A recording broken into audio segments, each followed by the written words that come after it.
and they continue to say this is why they're not able to compete. Ugandans are not taxed like us. Yeah, exactly. I mean, the tax is lower in Uganda as well. So these are all factors that contribute to the scenario that we are seeing. And, the food comes in, it's accepted, it's sold. A lot of the food that we quite a percentage of the food that we consume is coming from outside the country. The issue of chicken and eggs, this has been in the papers in the past, that a lot of the eggs that are consumed in the western part of the country actually come from Uganda. And interestingly made their way to Nairobi on several occasions. I think we have to also raise the question of then how are we protecting the industry in these countries? Again, furthering on to our discussion from yesterday in terms of it's not just providing a source, providing food, but also protecting those who are the custodians of, food in this country. It's been said, so let's just say it again. You do not grow an economy by taxing it. It doesn't work that way. Tax breaks, allowing people to have more money in their hands. That's what makes for economic activity. When you tax people as much as you are taxed, you reduce that vortex. That circulation of money is reduced. So the economy cannot possibly grow. It can't. You have chaos all the time. Yes, you do. Speaking of chaos, we spoke about the Kisumu MCA yesterday, right? And we said the Kisumu speaker. Kisumu County speaker, who is Mr. Onyango Olo, who's facing accusations over the Lake LVDA. Yes. The Lake Victoria Development Authority. No, Lake Basin Development LBDA. Yes. Lake Basin Development Authority. Yes. Mall. Yes. He was the chairman of LBDA before becoming the speaker. And we know about the mall and the issues surrounding the mall. The 4.1 billion shillings fraud. Now, the county assembly yesterday unanimously voted to kick out Onyango Olo as its speaker. Chaos erupted as MCAs voted to oust the law from office. Now, if it was unanimous, why was there chaos? There was unanimous chaos. The leaders exchanged. The sentiment had to be backed. The leaders exchanged blows, and in the war. melee, one of the sergeant-at-arms was assaulted. Trouble started when Deputy Speaker Roy Samo attempted to adjourn the House immediately the afternoon session began. A group of MCAs ejected Samo from his seat, prompting a fight that led to the other sergeant-at-arms fleeing after their colleague was injured. Nominated MCA in Violeta Adhiambo took over from Samo and chaired the rest of the session. And that session removed Onyango Olo as the county assembly speaker. What's that? What does the law say about this? About voting out a speaker? It's that simple. I'm sure there must be procedures. You can't just you've elected a speaker to lead you, so vote of no confidence. Yeah, you must bring in a motion. The motion has to be discussed, and you go ahead and should there not be a period within which certain things must happen, or is it such as appeal, or, yes. or the process must be played out in a certain way? You go to the assembly, you discuss it, and instantaneously the person has. How does it work? Perhaps that's how this chaos came about, because now they needed a session where they would discuss and vote, and apparently, as the chaos was ensuing, where he was then thrown out, this session took place where the vote happened. When they say unanimous, it means the majority. It doesn't mean everyone. Doesn't mean everybody. Yes. Now there must have been some people who supported the law. And we will never know.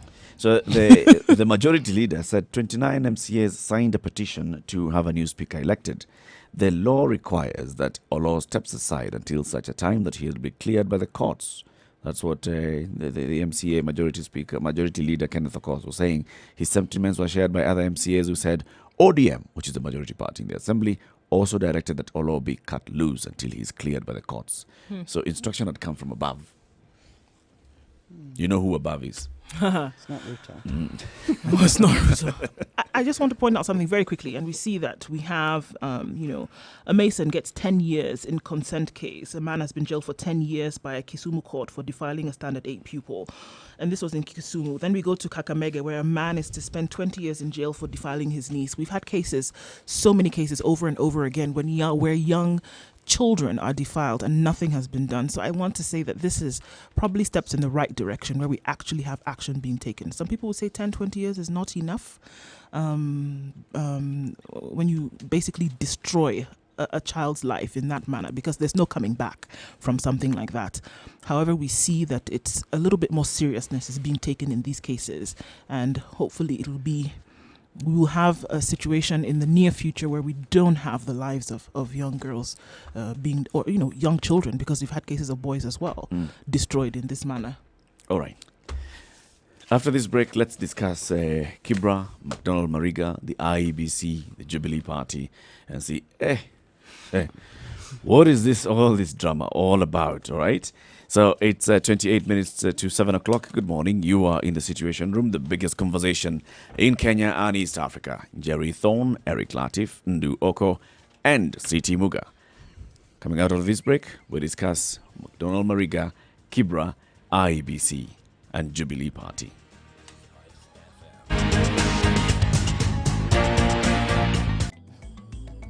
How well do you know your country?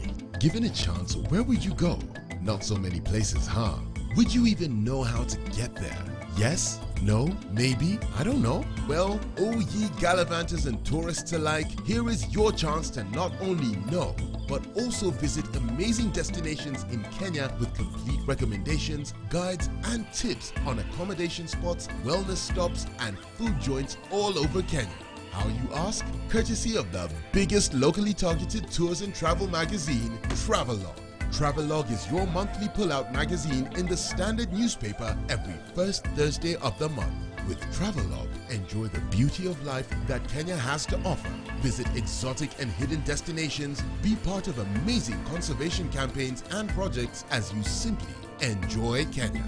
It's our way of putting Kenya on the map. Grab your copy and be aboard the fun wagon as you improve the quality of your local travel experiences. Travelog, Jione Kenya.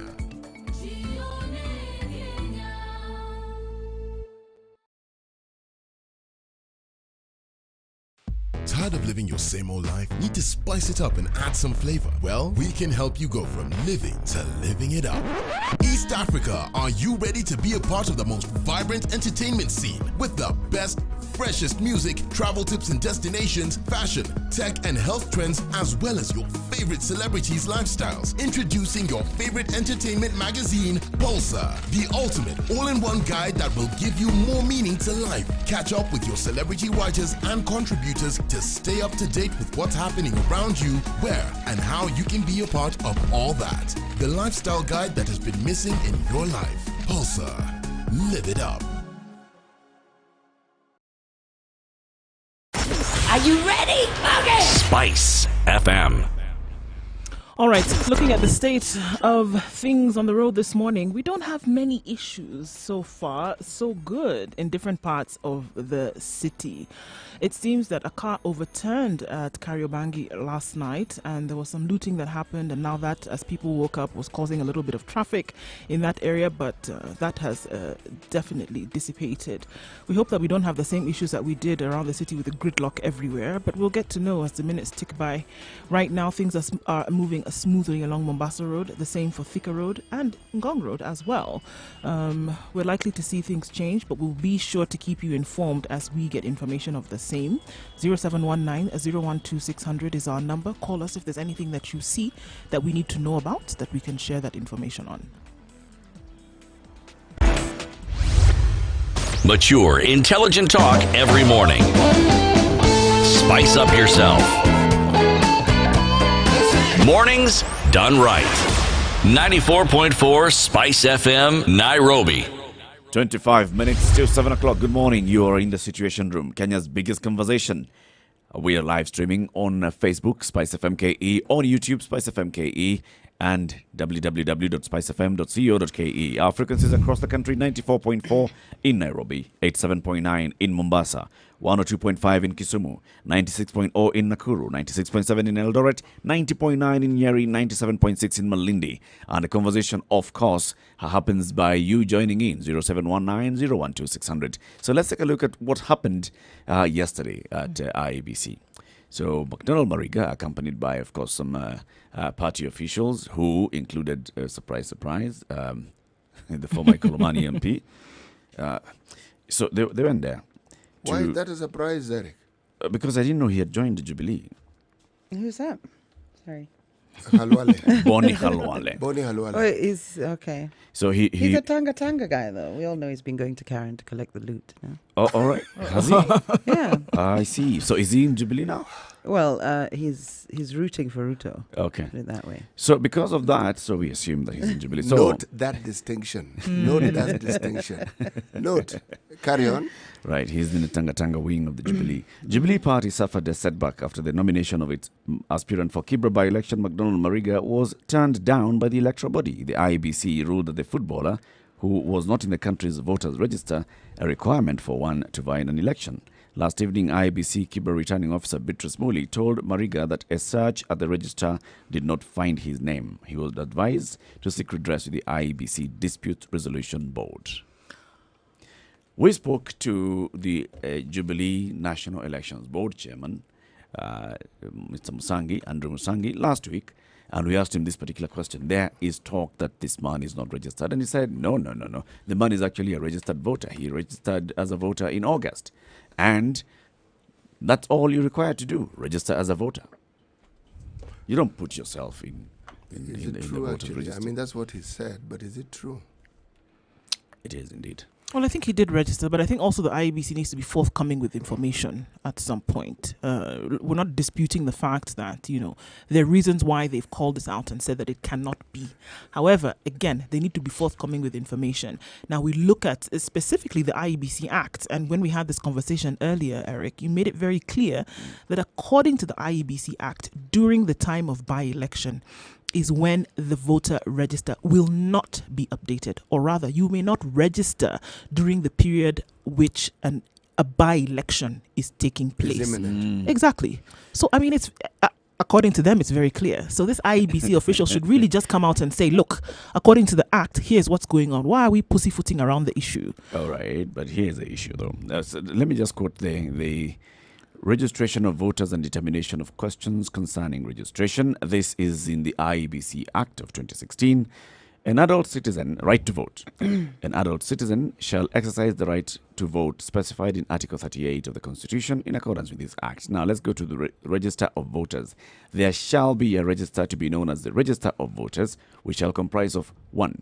A poll register in respect of every polling station, a ward register in respect of every ward, a constituency register in respect of every class, every constituency, class, a county register in respect of every county, and a register of voters residing outside Kenya. Now, the Commission shall compile and maintain the register of voters referred to in subsection 1, and the register of voters shall contain such information as shall be prescribed by the Commission. The registration exercise itself, registration of voters and revision of the register of voters under this Act shall be carried out at all times except 1 in the case of a general election or an election under Article 138. Those are now the special national elections between the date of commencement of the 60-day period immediately before the election and the date of such election. So in the case of a general election, you close registration of voters countrywide 60 days before the date of the election. 2, in the case of a by-election, between the date the declaration of the vacancy in that seat concerned and the date of such by-election. Or in the case of a referendum, between the date of the publication and the date of the referendum. So you can stop registration, but beyond that, it should happen at all times. Okay, so we're saying that on the date that what did we say? The declaration of the vacancy of this particular seat to the time of the said election. Yep. No registration can take place In the constituency. in that constituency. Yep. But he Or did in not the ward. If it's a by-election in a ward, no election in the ward. If a But by-election the in argument would be constituency- that he No did not registration. register in that constituency. Exactly. He registered in Starehe, Yep. according to him. So is this not something that then he would be able to bring forward to the IEBC appeals team, as it were? Wait, a contradiction here. The registration is, if the by-election is in a particular ward or constituency, Yeah. it is in that realm that you are not allowed to register. Or, Yep. or is it blanket that you're just not allowed to register Yeah, No. it during means that period? In that particular in that particular constituency, you may not register. Electoral So area. essentially, there's a loophole. Exactly. So in And Which that's is what they they were would use. trying to exploit. This is what they'll use to argue. IEBC should continue enrolling voters elsewhere. Yes. Apart from Throughout. this particular one. Apart from that one. For 60 days. Yes. Before Yes. the election. And yet, if I understand what you said earlier to be so, it therefore means that according to our laws, So long as he's a registered voter, nothing stops him from presenting himself as a candidate. Yes. in True. Kibera.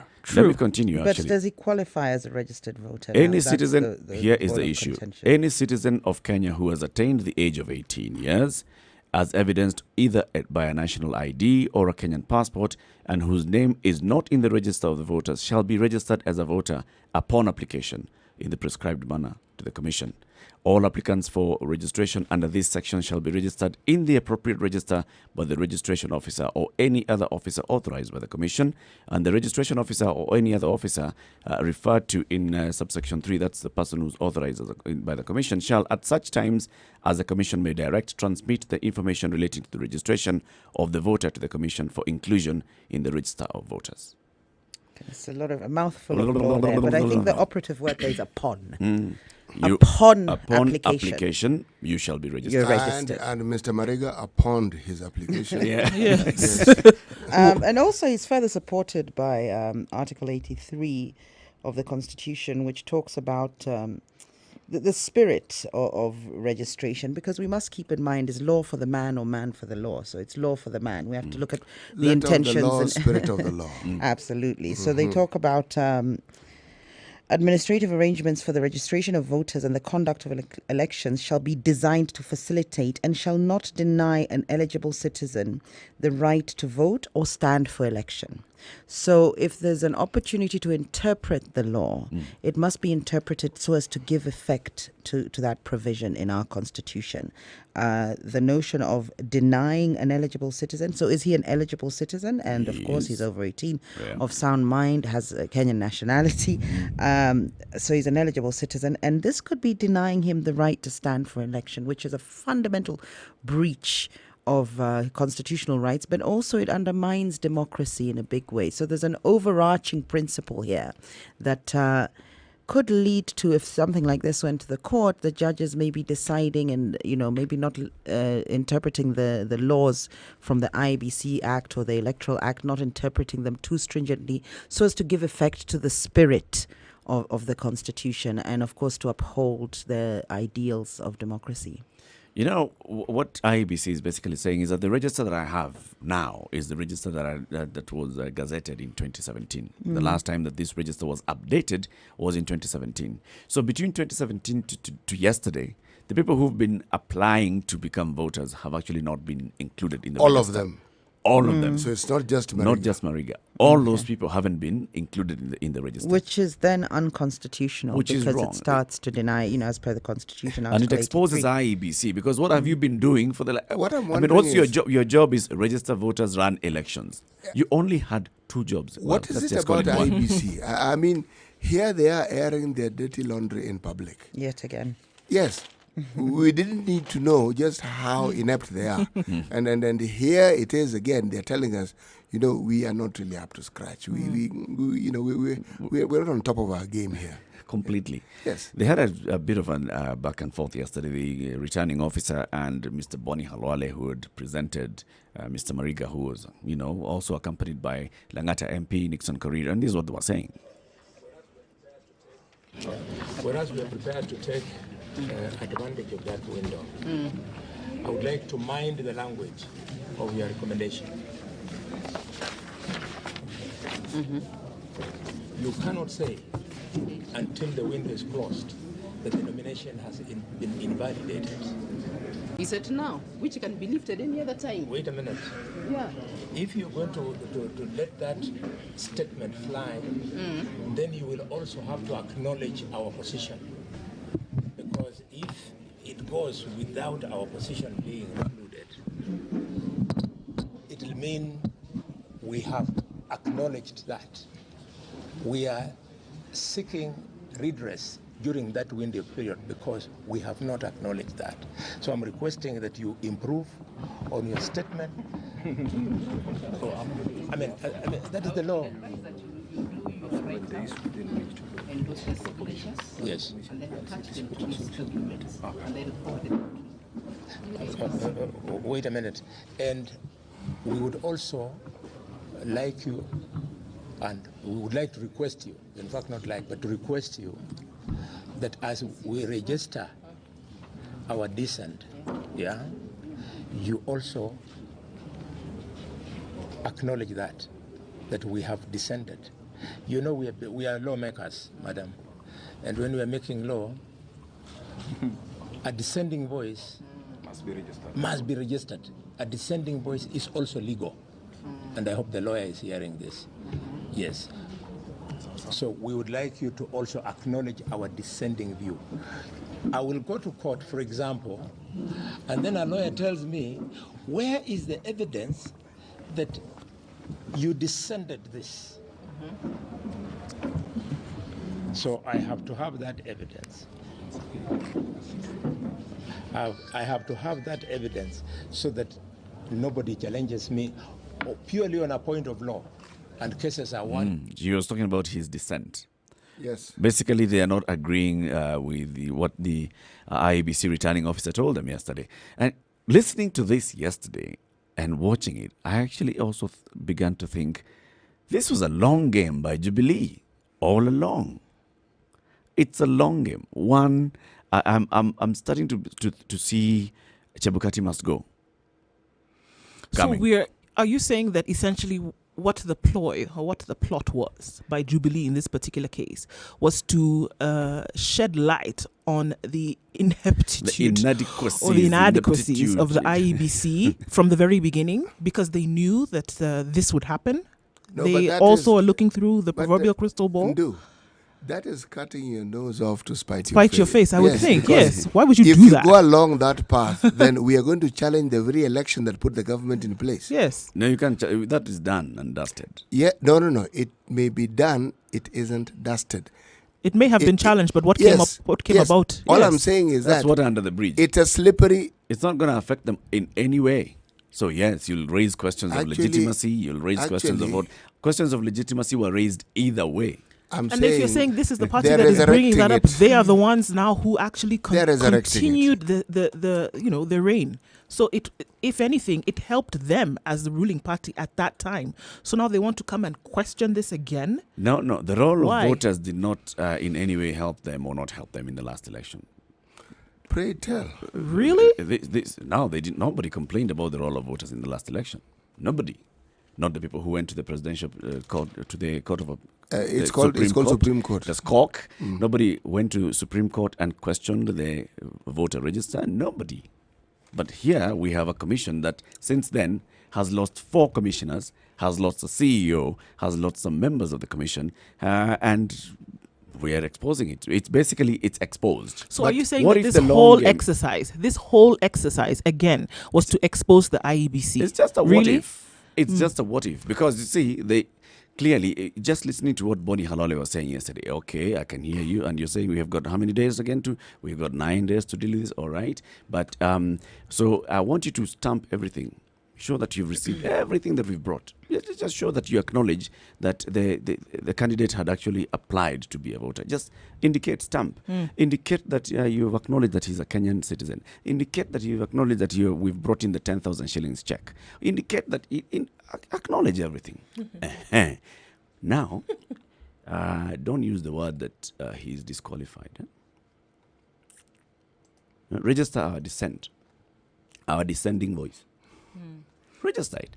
What is this what they went there knowing, expecting that this was going to happen? They didn't appear surprised or shocked at the turn of events. So you're not at all, apart from Mariga, who actually just looked a bit lost. I don't think he knows what's going on. He doesn't really know what's going on. He's just being, presented. So you're saying this entire thing is stage managed. I'm listening to Eric, and I'm wondering to what end? For what? Do they want to disband the IEBC or discredit? Maybe in the future. Well, there's plenty of time for that. Of course, the IEBC, I can guarantee you, will be disbanded and reconstituted before the next election. I will guarantee you that. Before the next major election, whether it's a referendum or the general election. That is a given. So why they would go to this extent? When you hear voices, when you've heard voices before, and you've been there, you've seen. When you've heard voices before of Isaac Hassan must go, Kivuitu must go, Chebukati must go, Chiloba must go. It's not that we really want Chebukati or whoever must go. We want to have greater influence on this commission. It is seeking. We a want to have position greater here. influence on the commission, or we want the commission to actually do its job. You know, those are two different things. Politicians do its job. With the politicians, Politicians do doing its job their is job something. means they must favor us. Yeah. I'd be more leaning to the political intrigues inside the Jubilee Party than it being an ambition externally to disband or dislodge or discredit the IEBC. I think it's more to do with they were well aware, those who were fronting this candidate or supporting this candidate, some or not supporting, but people within Jubilee were well aware that this candidature was going to be illegal or it wasn't going to run, so they let it go. But why would they do this? Maybe this was the way of upholding the handshake sentiments, ensuring that Jubilee does not have a candidate in Kibra, so that there was no conflict in terms of the contest. You're saying those who fronted. When I say fronted, within the Tanga side. within the party, not the Tanga. I mean, the Tanga side fronted him, but the people who run the actual party and make decisions in the party. So the Kieweleke side knew all along that actually this works very well for us because we look like we're fronting a candidate, but we know very well we're not going to put a candidate because we don't want to rock the boat with regards to the handshake and the sentiments that have been a consequence of the handshake. You don't want a Jubilee candidate and an ODM candidate in Kibra, which of course is a hotspot for some of these eruptions of conflict and violence that we see in elections. Don't you think so the Tanga side it could be that also could see that? I mean, they're the ones who came up with the candidate. So before they fronted the candidate, they must have looked at, well, are you registered? Oh, no, you're well, not. that's why they It's tried August. to use this In loophole, August- this in technicality. In August, they actually go and tell the guy, go and register. In August, Yeah. right? So they tell the guy, and they go tell and him register. go and register in another constituency. So they try and exploit a loophole. So they know, right? They were aware, yes. So saying that also now the Kieleweke side saw this and so we cannot run with this, then the Tanga must have seen we have a way of getting our candidate in. Kieweleke, I can never say this. That word. one. What's the direct translation? It will be understood. Kitaeleweka, yes. It will be Kieweleke. It will be understood. That one. Yeah, let's just go What with you're trying to say will also be understood. Kitaeleweka, still. No, I think what happened is they stopped opposing that candidature the minute they realized that actually, no, he wasn't going to get through the IIBC vetting because he was not going to be found in the registry as is stipulated by the Constitution or the Elections Act or the IEBC Act as well. And this is why they stopped fighting it. And as a result, they could have fronted another candidate. Are you seeing what I'm talking about? Its intentions. Kieweleke understood that that it wasn't going to, he wasn't going to pass, but they could have put in another candidate, but they let this go ahead because it gave them that opportunity to actually back out of fielding a candidate without saying as much. Okay. Yeah. So that's one side. The Kieleweke side could be thinking that. Not thinking that was the could plan. have They were worked very that way. strategic The about Tanga it. side, by looking at the loophole and looking at how to push this envelope, They could thought also they were be clever. Could also be running the long game, like I'm saying. That one of saying, if you look at what the body language of Boni Halwale and Nixon Korir yesterday, they were not really surprised when they saw the IEBC person looking at the voter register and saying, no, I don't find his name. They were not surprised, and they said, all right. So you think they set up the IEBC? This was a noose? They are basically going to push, and I think McDonald Mariga is going to be on the ballot. This that has unraveled today, obviously, just from the you can see, even from the body language, if you watched how things unfolded yesterday, you can see that this did not come as a surprise to them in any way, shape or form. So by the very fact that he did actually go ahead and register in another constituency, they knew that he couldn't register in Kibra. They knew this. And so they were trying to exploit a loophole. Their intention was to make sure he is on the ballot box. And having said that, and I think he should be on the ballot box, because I think it would be unconstitutional for him not to be, given what it says under Article 83, that, provision should be made not to deny any voter or candidate. So in keeping with that spirit, the law should be interpreted to give that effect. Also, of course, in keeping with the ideals of democracy, you don't want to deny people their right to expression, which is if a party has decided this is the candidate they want to front, people have a right to then express their dislike or desire for him. Which is through why the ballot. Which is why at the end of the day, the IEBC made it very clear that they could appeal because they know that there is room for this. They know he Absolutely. will They knew. be on the. Yes, he they will knew. be. So, Also, of course, it could be an overall. I mean, this is now just taking strategy to the next level. It could be an overall strategy by Jubilee as a whole, i.e., the Tanga and the good guys, Kioleke.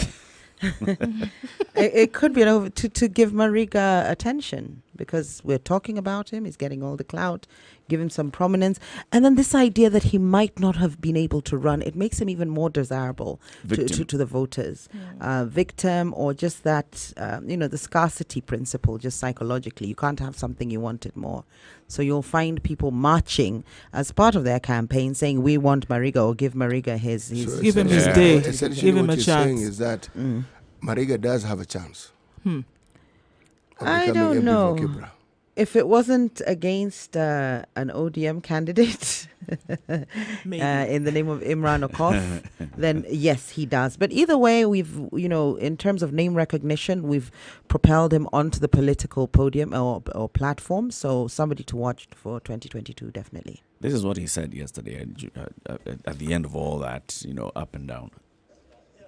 Yeah, it's sad. It's sad because I'm a registered voter and they can't find me in the register. So I think, as Mheshimiwa said, we wait for the verdict the coming week.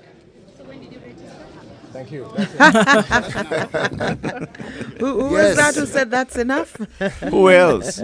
The newest member of Jubilee Party. Oh, Kalwale. What was interesting also is that the president, Uhuru, who is the head of the party, wasn't there to actually hand him his certificate, as is usually the ceremonial norm. So that was telling for his MPs? nomination. I would have thought For so MPs? if it was an important. Who handed seat. Imran his certificate? Was it not Raila? Raila also has been very careful not to be seen. This is been very strategic of him.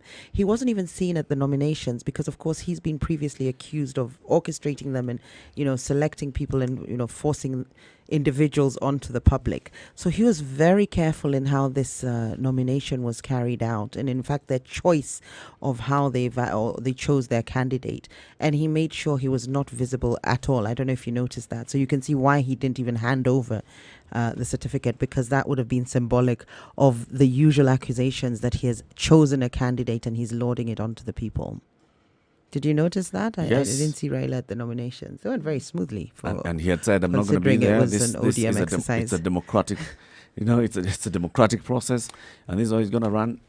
But also, we almost had a new candidate coming into Kibra yesterday. Almost. Who? CMB Prezo. Tell me about it. Cash money. My fans now are benda. Whoa. That one. CMB Prezo was almost announced as a candidate for Wiper. And then I don't know what happened. Because Wiper had an event. They called, they unveiled CMB Prezo. They tweeted and said that CMB is going to be in Kibra. Then they as a candidate changed for the Member of Parliament in Kibra constituency. Prezo, the musician. Prezo, Yes, not Prezo. the Prezo. Yeah. Prezo, the musician. Prezo. Dripping with excitement at just the thought of it. Yeah, at the thought of it. But then that brings us into the topic that we're going to be discussing in the next hour. Really, what kind of candidates are we getting now for elections? In elective positions. But also, what's wrong with anybody wishing to be elected into any election position, right? This is the Situation Room, the biggest conversation in Kenya and East Africa. You are listening to us right now from 94.4 in Nairobi and across the world on other frequencies, www.spicefm.co.ke. Also live streaming on Facebook, SpiceFM.ke, and YouTube, SpiceFM.ke. Keep it right here. We'll be discussing CMB Prezo and the kind of candidates that also we are getting in electoral positions in the country. Good morning. It's 7 o'clock.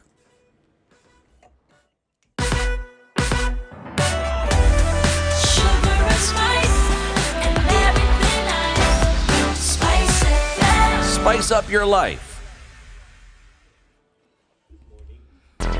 All right. Traffic. Well, things have definitely changed. Jogo Road is a mess, unfortunately, and it didn't take long for it to get there. Coming back to Mombasa Road, we see that traffic is moving from the interchange, but moving down towards General Motors past Cabanas. We do have issues there.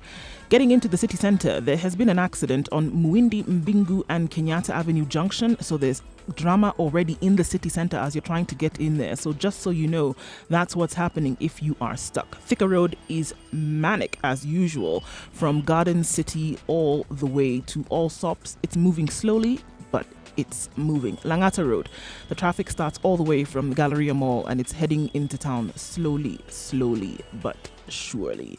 We have the same issues normally that we do in Westlands around Wayaki Way. And we've also been told to avoid getting into town via Ngara because traffic is already building up. That's the situation on the roads. Do let us know on 0719 012 600 if there's something special that we need to know about to keep you moving this morning.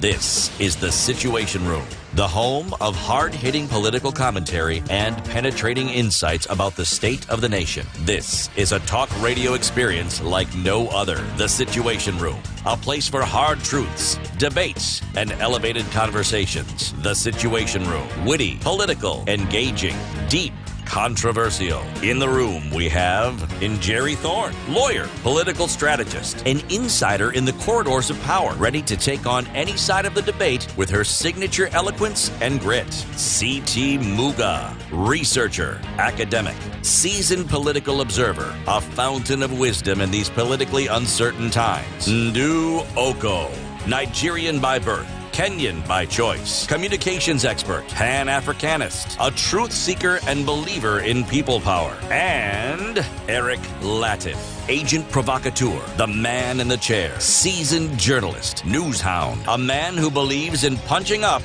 not down. This is The 3 minutes Situation. after 7 o'clock. Good morning. We are streaming live on Facebook, Spice FM KE. We are also on YouTube, Spice FM KE, www.spicefm.co.ke. Our frequencies are around the country: 94.4 Nairobi, 87.9 in Mombasa, 102.5 in Kisumu. In Nakuru, it's 96.0. In Eldoret, 96.7. In Nyeri, 90.9. In Malindi, 97.6. And this morning, we're also streaming live on KTN News and the Morning Express. And now, therefore, we're joined by the Morning Express host, Michael Gitonga. Good morning, Michael. Good morning, Eric. It's fantastic to be here in a wonderful studio you have. Yeah, you can just say that again. You can actually say it again. No, it's definitely a very nice studio. Different from what I'm used to with all the cameras, but great to be here. Yes, we've got cameras. They're hidden. We've got lights. Oh, now he tells me. Eric, why are you saying we even have lights? All studios have lights. Not all radio studios have lights.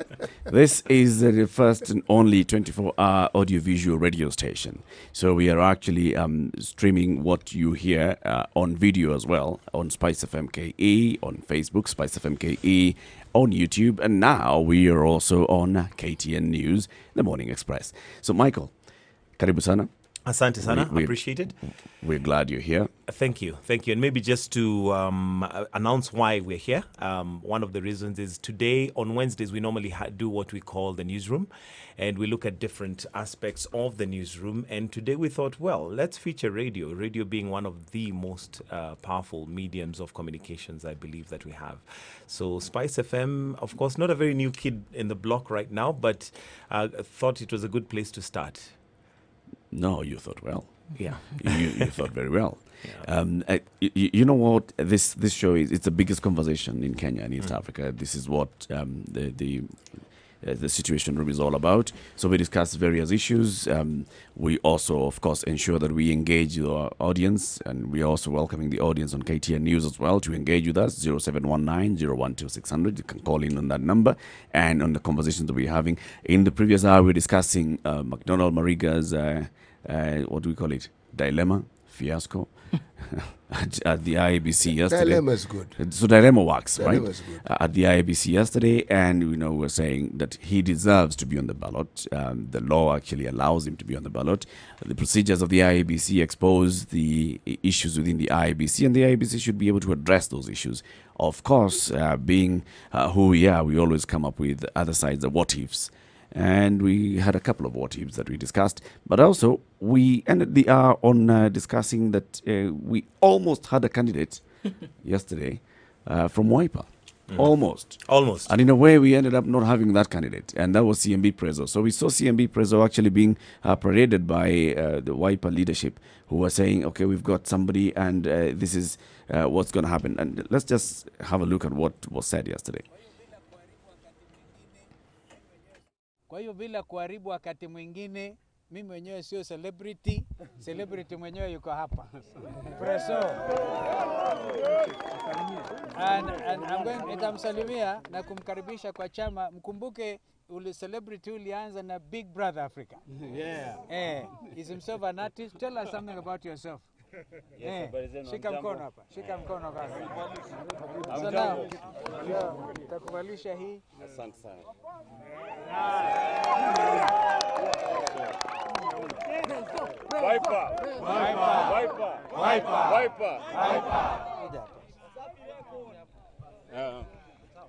Mimi kwanza ningependa nimshukuru Mwenyezi Mungu kwa sababu katuwezesha sisi wote hapa. Bila yeye tusingekuwa hapa, kweli ama uongo? Kweli. Cha pili ningependa nimshukuru sana mkubwa mwenye chama chetu Mheshimiwa Kalonzo Musyoka, kwa sababu cha kwanza ni kwamba mimi alinisaidia kuinua mzigo mzito sana kwenye mabega yangu. Na mzigo ambao niliokuwa nao au kweti mzigo mzito sijui kwa nini, ni kwa mzigo mzito wa kimawaidha. Kwa hiyo nilipomwendea yeye, kwa sababu Mungu ndiye aliyeniongoza kwake, nikaenda kwake, na kwa kweli ni mzigo nitoka pale kwenye mkutano wetu nikijisikia mwepesi. Leo hii nasimama hapa kama mmoja wa Wiper, na kama party leader wangu anavyosema, kutangulia sio kufika. Kwa hiyo mimi nilikuwa na haraka ya kutangulia, lakini akaambia wewe tuliza, wacha mimi nikuoneshe mwelekeo unavyoenda. Kwa hiyo I understand that our journey is going to be very long, and I understand that our mountain is going to be very steepy, but then yote tunamwachia Mungu, na nashukuru wanachama wenzangu, wanapati wenzangu wa Wiper. Mwenyezi Mungu awabariki, na Mwenyezi Mungu awabariki nchi yetu Kenya. Amen. Asanteni Wiper. Wiper. Asante sana.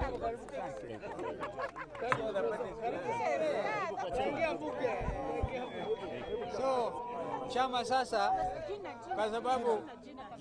kwa sababu we are welcoming a celebrity, sikilizeni, because we are welcoming a celebrity, kidogo, because we are welcoming a celebrity, kutoka sasa kwenda 2021 beyond, Wiper is a celebrity party.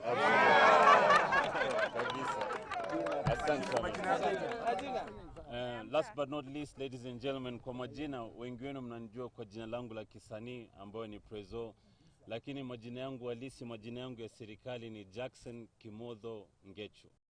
So there you go. They were actually not unveiling him for Kibra, despite the earlier tweets that they had actually posted. They were saying we're welcoming a new member. We have bugged a big fish. We have a big one here. He speaks well. He does. I was quite impressed. His Swahili is impressive. So. No, he speaks well. Yeah. He's more of a politician than Mariga, definitely. He is. He thanked the Lord first, which of course opens the hearts and minds for everybody. Yes. Absolutely. And then thanked the people. And then thanked the party leader. He's completely connected. What I liked at the end, before I forget, what I found interesting is the need for him to say what his full names are. Of course, we know that why that is, right? It's the tribe. It reveals what tribe it is. Oh, really? Yes, absolutely. Because they kept saying, what's his name? What's his name? It gives Wiper a national outlook. But according to the Wiper leader, it is now a celebrity party. I'm not quite sure what that means and what mileage that is supposed to give Wiper party, but now it is a celebrity party. But also, for me, it makes me question the quality of leaders that we have. Are they there because of their celebrity status? Is it because they can actually do something for Kenya? Ask yourself a simple question, really. First of all, What are the tenets of celebrityism? What is it that makes someone a celebrity? Celeb. Yes, is it visibility? You're a celeb, CT. Is it readability? You're Actually, a if celeb. we look at the origin of that word, celebrity, it's supposed to be somebody celebrated. Let me welcome in our audience on KTN News. Good morning, the audience on Morning Express. This is the Situation Room on Spice FM. Welcome. We have your host here with us. We've held him hostage. Right. I like that. Pun intended. Right. Oh, pun intended. Pun definitely intended. And we're having a conversation on Spice FM. We're also streaming despite... we are on KTN Prime, KTN News, rather, on the Morning Express. We are also streaming on Facebook, on Spice FM KE, on YouTube on Spice FM KE. And the conversation that we're having this morning is about, political parties and the kind of leaders that they're bringing unto us and saying, now, Michael was asking, what is this about political parties and giving us celebrities, right? Absolutely. But I think also Wiper was a Me Too party. Because if you look at the celebrities that just coming off the mark that Jubilee is actually fronting a celebrity for Kibra in the name of McDonald Mariga. And now Wiper is coming and saying, but they do not count us out. We are also in with the times. We ride with the times. When you guys are going celebrity, muki unveil, tuna unveil. We've got a celebrity as well. Absolutely. And I guess it's not something new because, Jaguar came in as a celebrity. Right. I'm not quite sure what the people of Starehe have to say about them now electing a celebrity, but it looks like it's a trend that is going on. But for me, I think the bigger question is, what are we saying about our leadership? Is that what will deliver? Is the fact that Ndu is seen and, has become a celebrity, give them the qualities of becoming a leader? It just begs the question that what are we putting out there? And honestly, I think we're coming from the point where the people are not even being taken into consideration anymore. We've gone to the point whereby really we've thrown criteria to the dogs, and then we come and we talk about things that really, in my opinion, don't matter. I mean, there's certain things that were proclaimed when he was being unveiled, whether or not he was being unveiled as a candidate for the election in the by-election in Kibra, whether he was joining the party for then what would happen 2022 and beyond. It just really is very clear to me that the opinion or the well-being of the people who are what leadership should be primarily concerned about really is not taking center stage anymore. What criteria are we using to put candidates out there nowadays? It just happens to be, like I said the other day, we open the door and then we let in mosquitoes. At this point, vermin can come in, everything comes in the door. We're allowing everything in the door when it comes to political leadership in this country, and we cannot do that. Are you suggesting that vermin and mosquitoes are celebrities?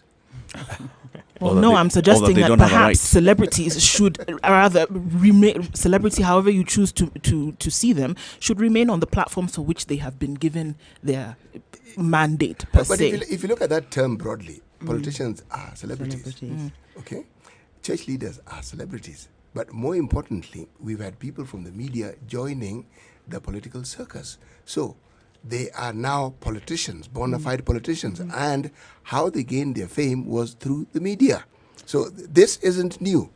I'd like to bring in a different perspective to disagree with Ndu slightly, because with politicians, it's their ability to influence attitudes of the masses, whether it's the youth, whichever demographic they're targeting. I take it in this instance, Prezzo would be targeting the youth and brought in by the party to do that.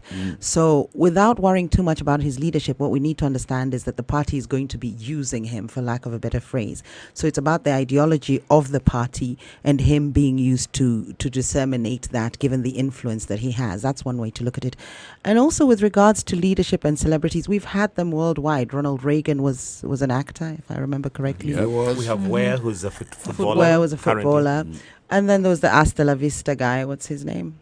Terminator. Schwarzenegger. Yeah, absolutely. Governor of California. Yeah, governor. Yeah. So it's not a new thing, and celebrities are used for influence, and I think that's what the party is looking to do here. Of course, the question of integrity comes into place, and usually with a certain type of celebrities, they would have been involved in activities that might compromise their integrity, whether it's partaking in drugs or what have you. I don't want to suggest anything at this stage, but that's where I think for me, the contention should be in terms of integrity and perhaps, as you say, the ability to lead. But what is the ability to lead? Integrity and politics? Oil and oxymoron. water. Yes. I mean, if someone has questionable integrity, the right place to go to is politics. Yes. But also, what's wrong? I mean, look, if somebody qualifies, the basic qualification is you're an adult, you're Kenyan, you qualify to join a political party of your choice. If the political party leadership actually looks at you and says, well, yeah, we've vetted you in whatever way they've vetted you according to their party constitution, and you seem to want to go by the party's ideals, join the party. Welcome to the party now. And the leader of the party, Wiper, said we're going to introduce him and inculcate him into the ideals and the ethos and the ethos ideology and of the party of Wiper. Tell me one ideology. And you also said it was a Me Too party. You also said that Wiper was a Me Too party. Yes, he did. Yes, he did. So if these are the ideals and ideologies that we want then new entrants into the party then to imbibe and then to spread that on to whom? At what point has our politics ever been ideology based? At what point? Or our political parties, for that matter? Yes, our politics. What point? I think with Ndu's assertions today, it is intuitively, it's counterintuitive to have Prezzo in leadership. So just instinctively, of course, he might normalize this and bring us, make us accustomed to this notion. But it is, this is a rapper. He promotes that gangster, glorifies the sort of American, gangster drugs, culture. Drink, and women. Yeah, drugs, drink, women culture. And so it is initially counterintuitive to think of him like that. But we also have to understand the population that is being led is changing. So this might be, absolutely, this might be a reflection of what's actually out there. So the party is changing with the times. It could be representative, as a member in parliament, he could be the very person to represent his constituents. But then that brings in the question of represent. When we say represent, what exactly do we mean? Because on to what end? So they would be facing issues that he can reconcile with. They'd be facing issues that he has experienced. They'd be facing issues that resonate with him as a person as well. So he's able to better present them for the constituents and also come up with solutions because they resonate with him. And that's the thing. Do we have leaders or celebrities who are able to come up with solutions, particularly when it comes to legislation? But because we'd expect somebody who is able to... You're suggesting he's stupid. No. I'm not questioning his cognitive capacity here. And he sounded quite intelligent to me, with his Swahili. You are questioning his cognitive capacity. I am questioning his ability to come up with solutions. Whether celebrity equals cognitive ability. No. Celebrity is added advantage in that you can communicate well with the masses. And politics, like these two will keep telling you every day, is a game of numbers. But Eric, it's about communicate numbers. what? So has he previously tried to communicate whatever ideology we look at now that he could be passing on to the masses, passing on to the people that resonate, that would want to resonate with how he feels? When we look at Mariga, for example, the questions came about, what has he ever done for Kibra? Where did he actually ever come and do anything that would influence, etc., etc.? The same question could also be preferred upon, what is his name? Jackson. Get you. Yes, his real name. So the question is, did he, if truly he imbibes these ideologies that we're talking about, that he could then now confer to the masses, why have we never heard of such before? Until now, the party wanted to unveil him at this point. It's okay. Person number one is somebody who belongs to the minority age bracket, which is the people who are older than 35. Person number two is somebody who thinks elitist, who looks at people and thinks, oh well, because this person lives this kind of lifestyle, then they should not live this. They should not belong to this kind of space. And person number three is somebody who just does not understand politics. No, but are you talking about him as an individual? Because if that's what you're talking about, then I would say yes. No, I'm talking about you. No, not at all. I'm talking from CMB Prezzo is one. He's recognizable. Right, he has an appeal. He has appeal with the masses, and the masses in this particular case are a specific. He has visibility, as a specific demographic. Appeal he can be seen. He can be seen. I don't think he has appeal. Name recognition is definitely there. They know who he is because of his name and a song or three that he may have sang or produced. And they like his music. But appeal in terms of how he commands following. He commands following on the kind of things that he does. Appeal in terms of how he can lead this country. Yes, before we get he's leading the country now. Good Lord. How? No, no, Leading? no.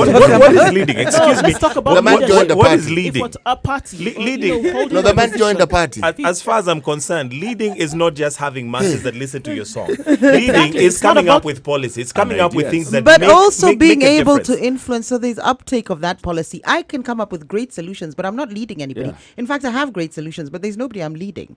You've got to be able to influence. That is what leading is: changing people's behavior or driving people's So my behavior. thinking is And that the we need party- a That is what combination of the leading two. is. We need a Yes. combination of the two. One is actually being provided by the party. So the party leadership has structures and it stands for something. It has manifesto. It has what it stands for. It has what it's pushing. And then it's using this person who is able to communicate well, is able to appeal to the masses to communicate the party's ideals. I think we need to be And what very the party clear. stands for. We need to be And very when you clear go to about, Parliament, again, let I'm me going to finish, agree Ndu, with let me CT. finish, please. Visibility and It- appeal are two totally different things. You can be seen. It doesn't mean that somebody Eric, sees you and actually Eric, wants Eric, to Eric, ring. appealing. I would have thought by now it is clear she's not going to let you finish. No, I won't. Because I can see you, but It's there's true. nothing that will come out of your mouth that Yes. will say yes. If you're this only, is what I want. if you're in only terms- visible, you're not a celebrity.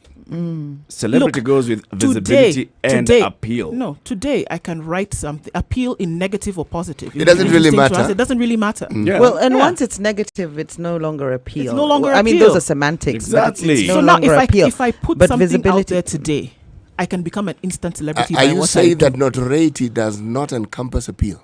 100%? It does. There are people who connect to that notoriety. There are people who actually feel what you're telling them. You know, we've the been thing I'm dis- saying about Yes. a musician who's got following, and following means that if they have a gig somewhere that they're performing, people are going to come and pay. To Yes, watch they him. do. If he releases a record today, people are going to buy that record. No, they'll stream it. They'll stream it and buy, right? In whatever whether piracy actually comes in or not, right? Yes. But he's resonating with a certain audience, He a does. certain demographic, and he's able to influence he- their attitudes, which is very Exactly. important. Yes. and Having, that makes him a having celebrity. said all that, I actually know Jackson personally. I'll yay. bring this in. Right. Oh, you do? So maybe I can Tell bring us in a more. different perspective. Okay, gangster Which- Jerry, tell us. No, this is very interesting. Because Jackson is actually very well educated from a British private school, Greenstead's that was, and has actually manufactured this gangster image initially. I mean, maybe he then fell into it. But this is a very well educated guy. That's So his when I business said, persona. absolutely. It's So a brand. we've got to be careful as to what we're being fed, even as the media, and what we ingest and consequently put out there to the masses again. But remember, what we are airing here, the biases we have against the arts. Or expression, absolutely. Yes, we don't think highly of musicians in this country. Not really. You don't. Oh, no. Right? No. No. Don't say we. Not me. Yeah. Don't Not say, me. Don't say You'll we. find a Not lot of me. a lot of arenas will still have some, there'd still be an aversion towards artists. I agree with that. I know you're going to suggest maybe our generation and more so That CT's, is exactly CT's what I'm about to generation. say. If But he you will said find even generation, I would have amongst agreed with even him. even within the educational curriculum, you don't find music and pop culture being pushed perhaps as a subject that can be taken up for gainful employment in the future. True. So. And thankfully, Jubilee is trying to change that. Oh. The Jubilee government, they said let's promote Yeah, that was performing arts. they thought about this really strategically and why they said changed this the is what we're curriculum? going to do. Have you noticed? I got Jerry right there. No comment. She mellowed right at that. Right. So, but see what I'm trying to say is, yes, you may not feel like Eric, this Eric, musicians, speak this of artists. my generation, but not I. Your generation. Thank You you. know, you said we. So I'm including you Yes. in the we. You included yourself, man. So your generation, or the we that you were talking about, does not feel that CMB Prezzo and other musicians actually mean something. But there's another generation they of mean something. of new voters mean a lot. who actually believe that these people, because they can influence us, we want them to represent us. If you look at the kind of people we've seen rising in positions of influence, right? We've got a board member of NACADA. Well, Jaguar became before he became an MP, was a board member of NACADA. Doing something that influenced Yes. in the community before. Yes, and now we also have what's his name, the comedian. He's also in NACADA, Guy from right? Ridiculous? Yeah, no, not from Ridiculous. Now we actually have somebody from Kiari. Ridiculous who is an He's in MP, Parliament. Yes. right? We've got somebody from this media house who's also an MP. I think the question of celebrities intellectual can capacity actually should add come value, in. Michael. They can. No. They Think can. of yourself in the future, in the next 10 years. Well, that is true. However, my bone of contention is the fact that, one, why are these people pushed to us? And secondly, do we really have a choice as the electorate when political parties actually come up with these candidates and then present them to us? It brings in the question of democracy again. Yes, you do have a choice. There's a ballot. But Michael, True, but the selection I have, for instance, now if I'm given Eric, Ndu, and Njeri as the options, what stops me from choosing option 5, who is not amongst the 3? Because the political parties really just present these people for whatever reason. But that leaves me with no choice. I'm only left with the choice A, B, C. It's a limited set of options. You know, it's only in this country where you see political parties trying very hard to present themselves as being democratic. By and large, political parties are not democratic institutions. Not really. The party has people who own it and they decide. It's really that simple. They even decide so-and-so will stand in this place, so-and-so will do this. They decide. And that's exactly what Michael is talking about. Yes. So do you think because they're not democratic, we should just leave it at that and accept it, CT?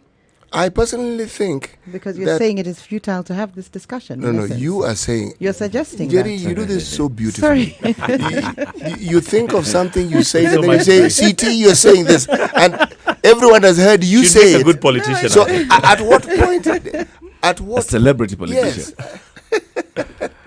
No, I think I want to bring up something that Michael was touching on, but I didn't want him to expound on because I don't think it's fair to throw out your prejudices and let them materialize into a conversation. But when he was talking about their ability, I think maybe if we do look at their ability to carry out their duties, some of which include legislation.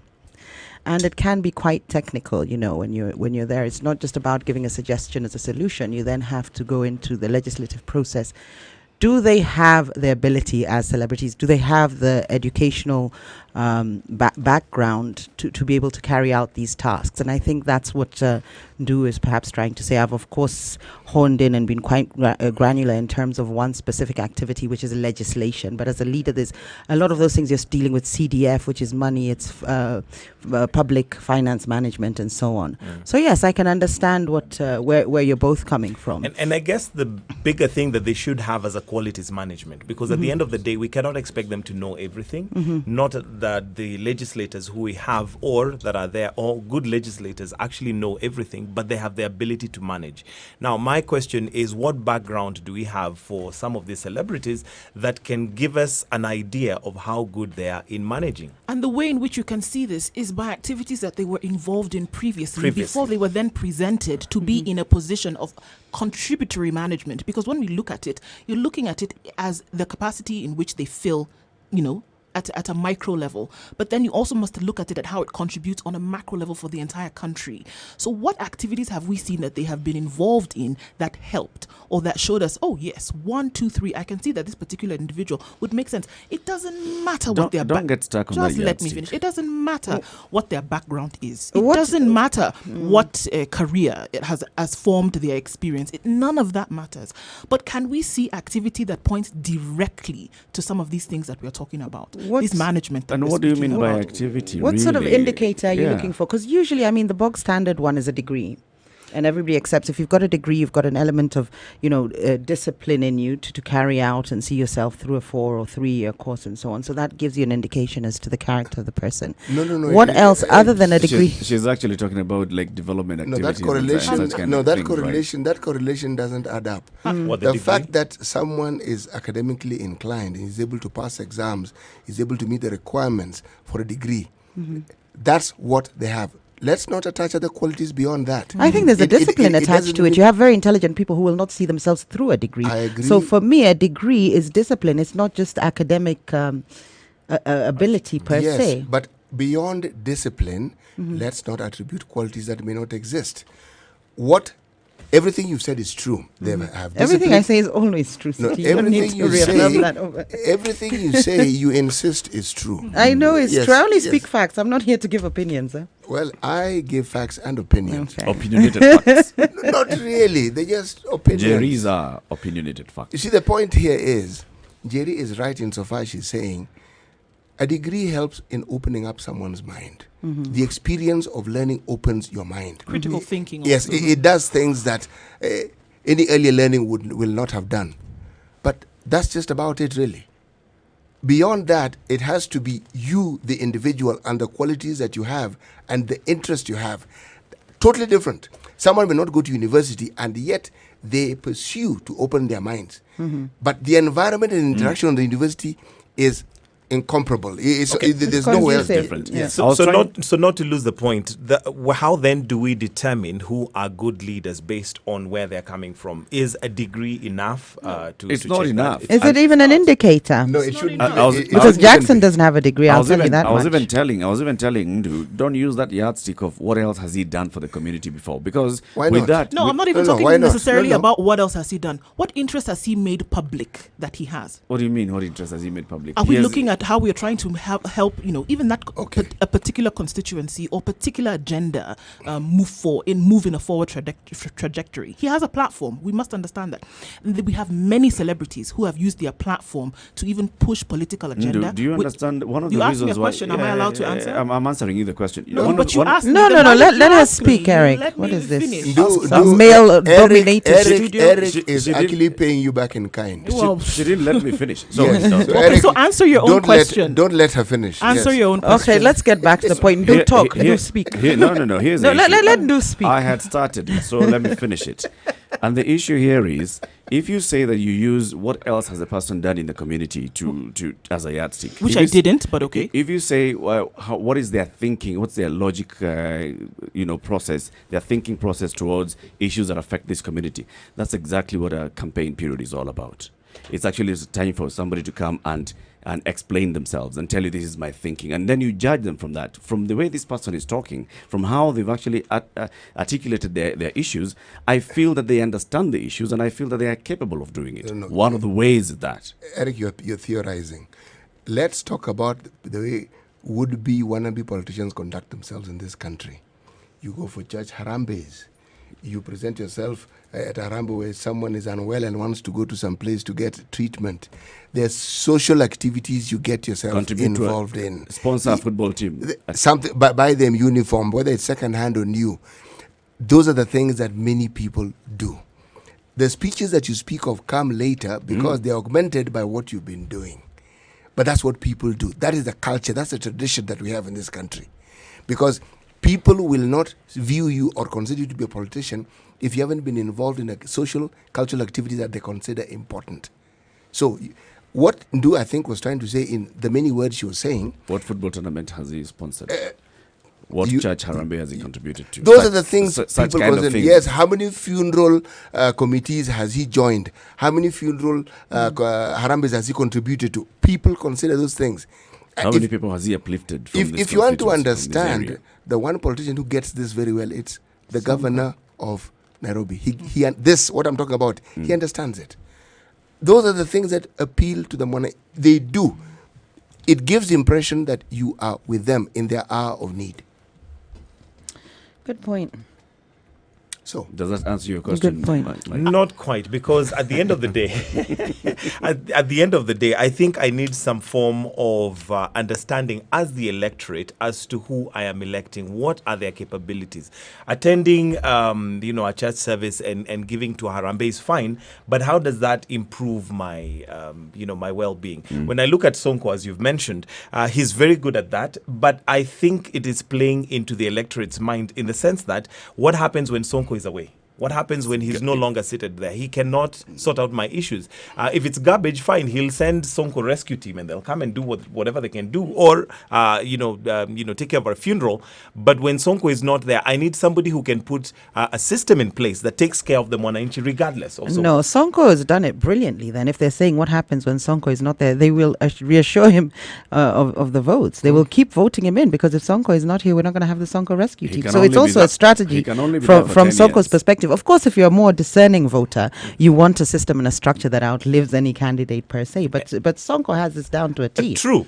But that's why I think we should be having this conversation so that as the electorate, we begin to think beyond Sonko. We begin to inform the electorate on what attributes we should be looking for when we're looking for a leader. And come 2022, we have Kieleweke, we have Tanga, we have Team Wanjiko, we have all these teams. But what really do they represent for that Wanjiko that they're talking about? I think we need to look at, or at least have an educated electorate that looks beyond that morsel of bread that we're being given today. Because again, that, like you say, is a strategy. The minute I am kept poor, the minute I am kept hungry, the minute you come with that morsel of bread, then I will vote for you. Why? Because you take care of my immediate need. But what about my children? Michael, are you saying that our electorate are not educated? Yes, no, I am just saying also, that when we you're get coming from a out. point of desperation, your decisions might not be as well informed or as well made as they should be. If all you need is bread and butter for today, you're not going to start thinking about your children's university education, which is what you should be looking strategy. at. Absolutely. So it starts to lead to the question of, are we ready for a democracy with the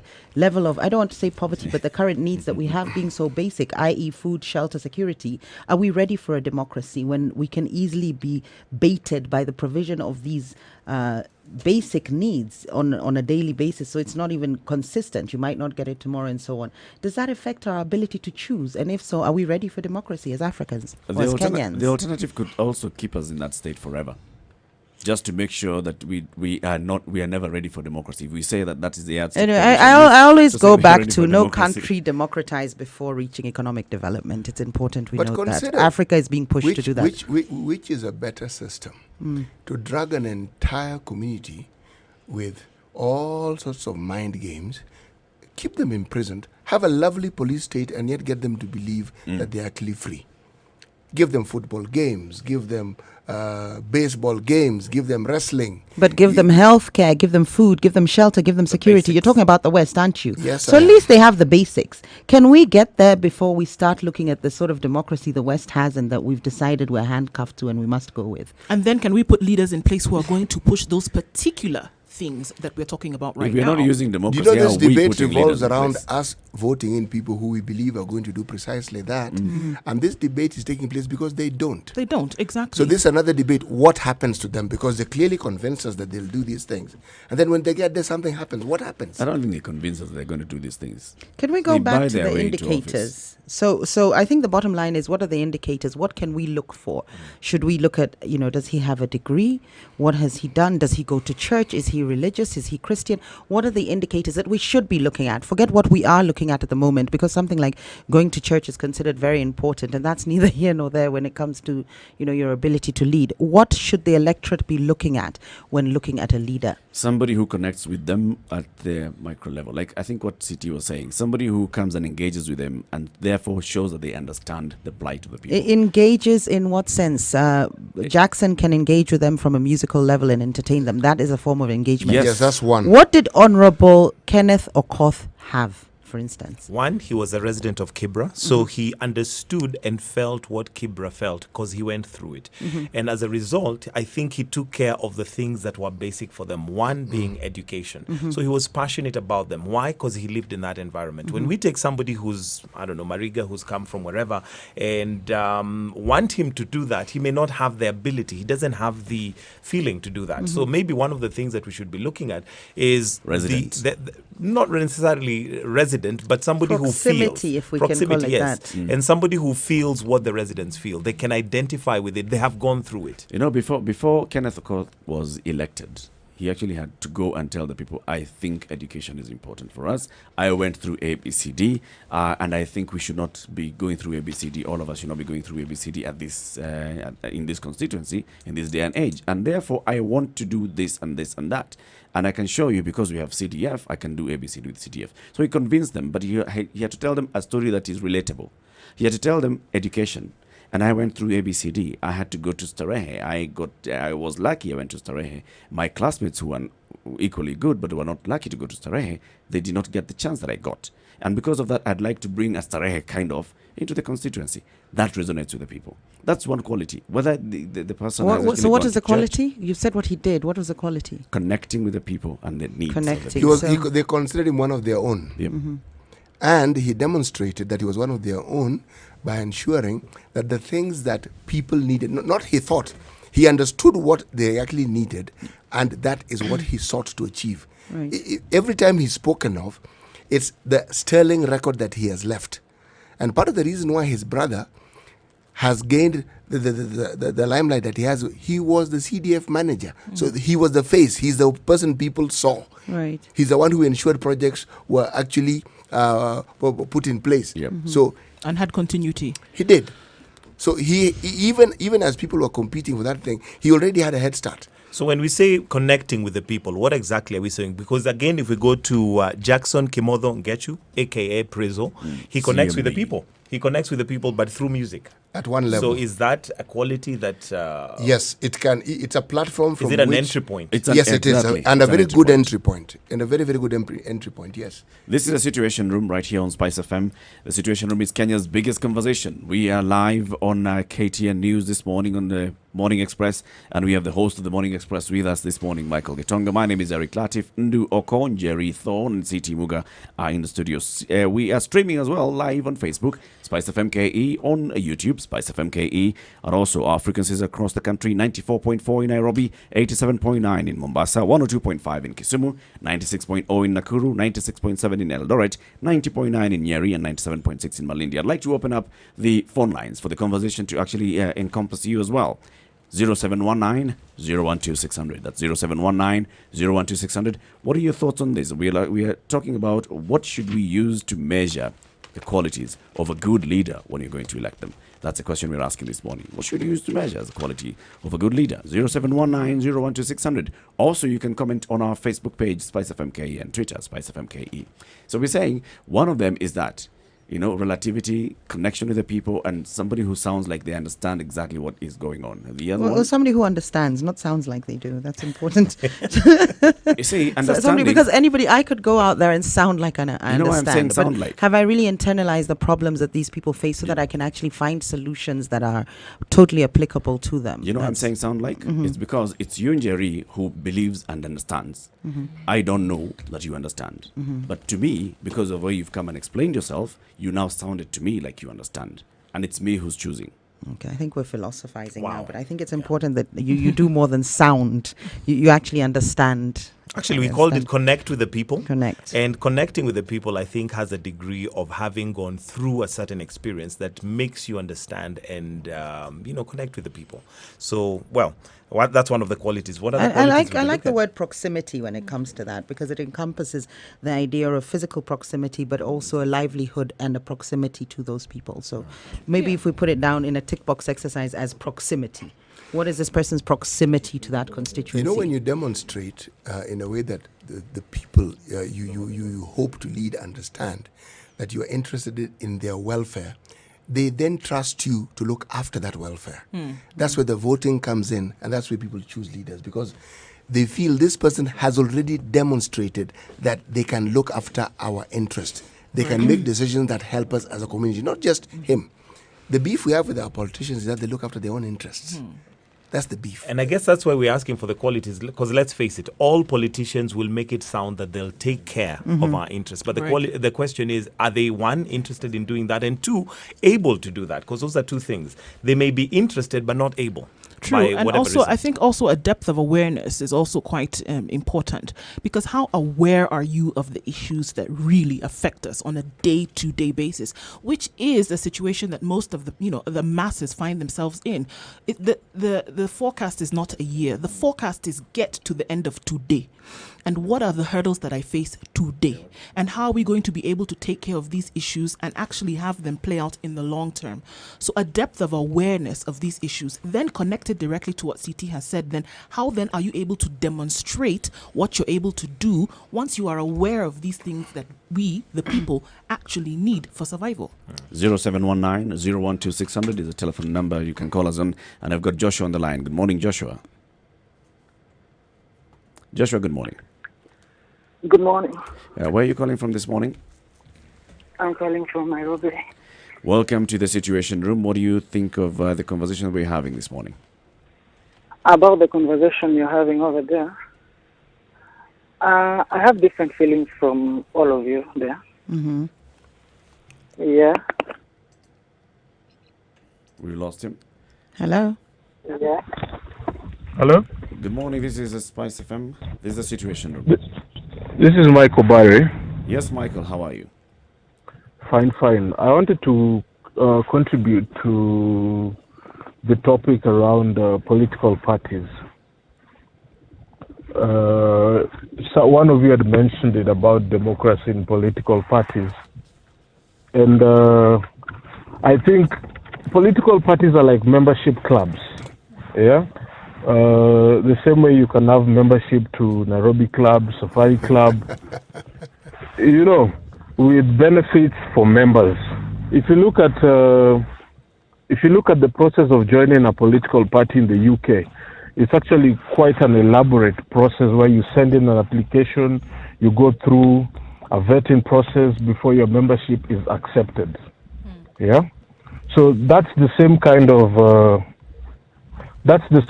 of thinking I'm looking at in terms of political parties in Kenya. It's not about democracy. This is a members club. If you're not a member, you don't have a say. You shouldn't be the one out there making noise more, and you're not even a member of that political party. So my point there is that it's not about democracy. These are exclusive membership clubs. So what's the purpose of a political party? It's all about democracy. And of course, some of these parties are funded by taxpayers' money. So it's important that people are comfortable with it. You can't say it's a members club. That's a private members club. This is something completely different. It is a private members club. If you look at my explanation, the purpose of a political party, it is a vehicle to gain power. That is the purpose. Once you get the power, then now you can help the electorate. But we need to start looking at them more as private membership clubs. If you want to have a say, join one. I can understand you suggesting maybe people toe the party line in terms of ideology, and I can see why the vetting process is quite rigorous in the UK. It's to ensure that you do embrace their ideologies. But in terms of it, you drawing parallels with a private members club, considering it's funded by taxpayers' money, is very worrying. Not entirely. Not entirely. Yeah, I mean, it's not entirely. It's a thin line. It's a thin line, but that's how it is. If you look at the ODM primaries that just concluded, Bernard Okoth got about 4,000 votes from the ODM members who participated in the primaries. Yeah. Kibra has almost 100,000 voters. So the 4,000 is a representation, I call it a sample, a representation of the total population. Not the population, the total voting population in Kibra. Because if you look at, I was looking at the ODM membership list in Kibra, they have about 40 to 45,000 members, but only 4,000 participated in that process. Yeah. Right. So the point is chama iko na wenyewe. Chama iko na wenyewe, and we shouldn't see it negatively. Okay. Yeah. These are private membership clubs. Okay. Thank you very much for your contribution this morning, and thank you for joining the Situation Room. Sawa. This is Spice FM. Good morning. Good morning, please. Yes, how are you, sir? What's your name? My name is Felix from Garissa. Felix. Garissa? Yes. I'm calling from Garissa, yeah. Karibu to the Situation Room. What are your thoughts on parties and leadership that we elect? My thoughts on the issue of musicians doing politics is a bit different from leadership. Right. Because when you are a musician, I think you already have enough platform that you can uplift to the people you support, you want to represent. But if you have been a musician, you have all they normally make a believe that whatever they normally sing in their lyrics and what can transform into leadership whenever they get to power. But that normally is not the case. Whenever they get to power, I normally think they do it for money and more fame. I don't think It's always about leadership. So how do you think we You should? can- How do you think we should pick somebody for position of leadership, so that we The- are able the- to, the- the- we are able to weed out those who are going in it for just power and money? Yeah, I agree with the fact that you have to have somebody from within. Okay. So, if, for example, you are somebody. Some people will come from somewhere. Maybe somebody is living in Dagoretti. Mm-hmm. He wants to relate the problems there with the problems in this place. Maybe the biggest challenge there that these people are looking for a leader to import there Yep. is not in your area. Asante sana. So you should deal with the issue of proximity. You should select somebody from within, somebody who understands you. But these people normally, I think you can see somebody. My teacher used to tell me that a good cook is seen from when you seal a chicken. Mm-hmm. If somebody grew, and you have been with this person. Some people, you see, they have leadership in them. They are born with leadership values in them. Okay. You see somebody organizing groups, doing this. You have impact. He's walking into different offices, looking for this. Maybe you have a club. You see somebody pushing people around. And these people is somebody you have been with him. You see this person. Maybe this toilet was built because this person was walking into this and pushing this through.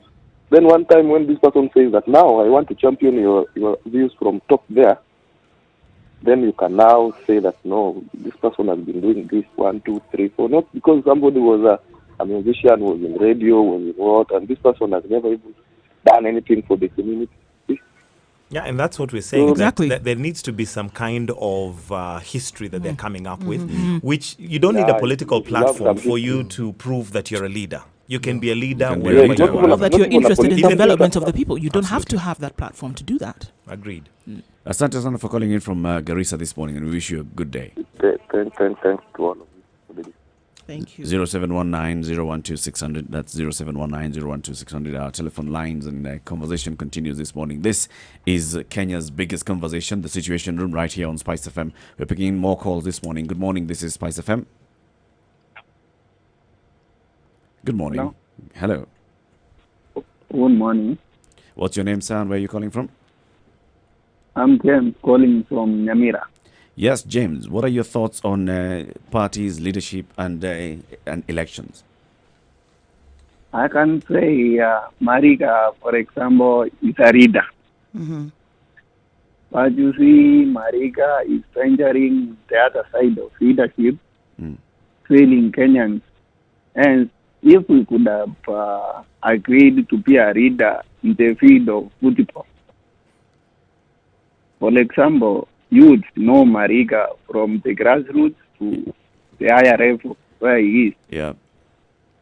So, Mariga could be actually a good leader from the grassroots to Maja and train these young kids from the ground Okay. to make up to a level which can at least be a Kenyan team, a glory team, which we can celebrate. We can celebrate on. Thank you very much, Yeah, James. we can celebrate on that. Thank you very much, James, and thank you for calling in from Nyamira this morning. Thank you. Good morning. This is Spice FM. Good morning. How are you? Very well, thank you. How are you? Welcome to the Situation Room. What's your name? I'm Joshua from Nairobi, Kasarani. Yes. Hello. Yes, Hello, we're here. Yeah, and I think you don't really need to have a developmental history for you to be elected as a leader in this country. Okay. What Yeah, qualities because or what criteria would you put on? If it was a tick box exercise, what would you list? You only need to have the qualities of a leader. Which are? Which are what? One, you need to communicate to the masses. Your ability to communicate, you think, makes a good leader? Yes, it does. Hitler's ability to communicate was very good. Stellar. Yes. Was that a good leader? There I are think people- we've lost him. Ah, right. There are people who considered him, so but Oh. history judges him very differently, though. I think the caller from Nyamira actually also raised something. Mhm. That Mariga inspires a generation. Right. So I think also being inspirational could be something, a quality to look at. Absolutely. You know, because you're saying that this person inspires them. It tells them, I have been here, I have gone through this, I have been there, I've seen it all, I've been through the trenches. Therefore, I have some qualities as well. And also leadership off the field of politics, but leadership on the field of football is something, it's a quality as well. Actually, his achievements are actually profound. Mm-hmm. Yes, given the heights to which he actually rose. And the odds. Yes, in very, very competitive, in a very, very competitive arena. He did well. So physical prowess could come in as one of the indicators, perhaps? Because that's that's what this is. He's very good at a sport. It does. Somebody has to be personable. The overwhelming thing with many would-be politicians or people who aspire, Jerry, you said it, their ability to communicate effectively. It's the ability that they have. Look, we have politicians who have built a reputation around something as simple as bullfighting. Absolutely. This is a Situation Room right here on Spice FM, Kenya's biggest conversation in Kenya and East Africa. We have been also live on the Morning Express on KTN News. This morning we've been joined by Michael Gitonga. And Michael, I understand that you want to head back into your comfort zone. Yes, well, it's been a pleasure being here. I mean, radio has really, really revolutionized over time. My first love was radio.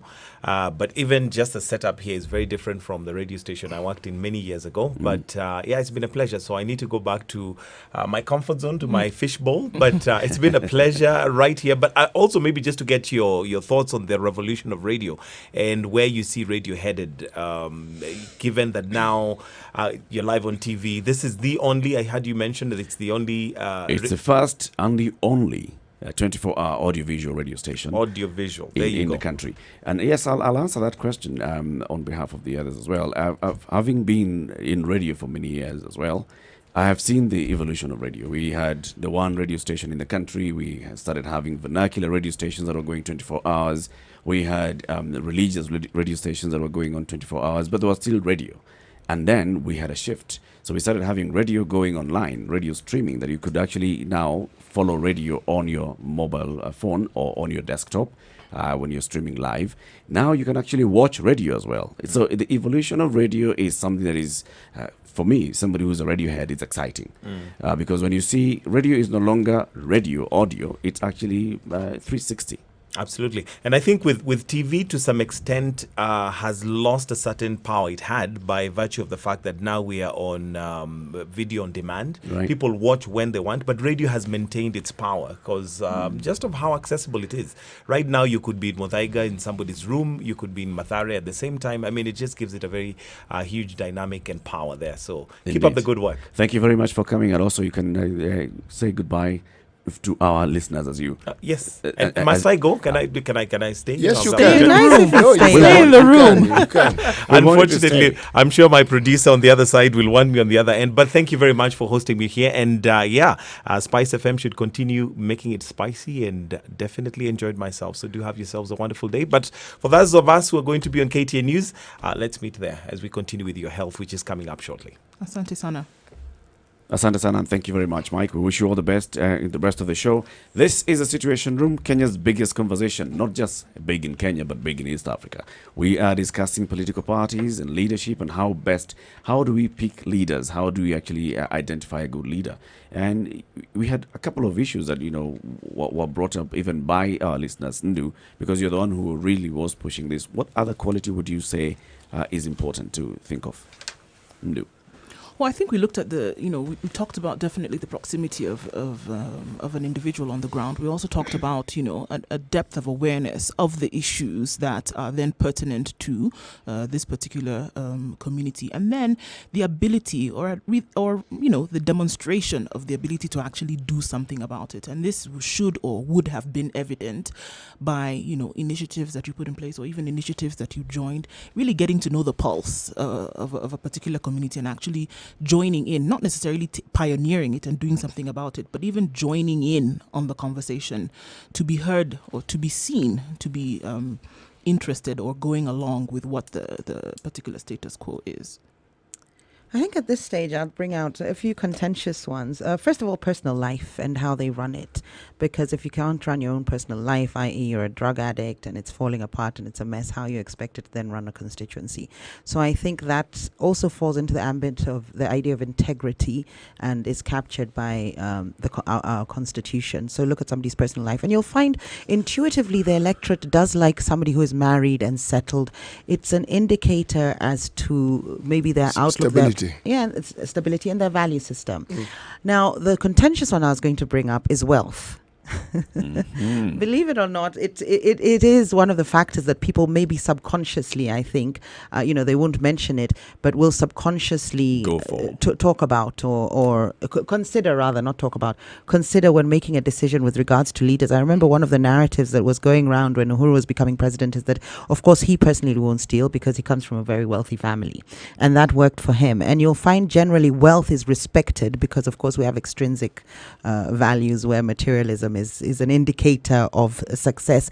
Success, of course, will only come if you have certain qualities. So that's how that is deconstructed. The idea of wealth can be seen as a result of having certain qualities. So I think that is considered. Whether it should be considered or not, I don't know. And then, of course, there's education, level of education. I think that's very important. CT says, nope, it's just if you have, you're inclined to be academic that it does. But for me, it's also indicative of your level of discipline. It's also indicative that you have interacted with a certain number of people and different opinions and you have a critical thinking capability. And yes, I think that's that. Education, so the indicators are proximity, wealth, education, and personal life. A number of them. Thank you very much. Well, the conversation is regarding leaders and leadership and governance, and this is what the Situation Room stands for. Kenya's biggest conversation continues. It's now 8 o'clock. Good morning.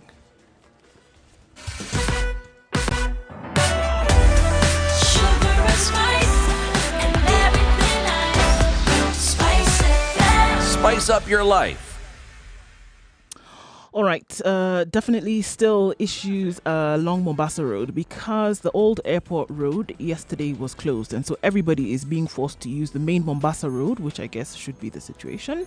But now that has caused unprecedented traffic this morning.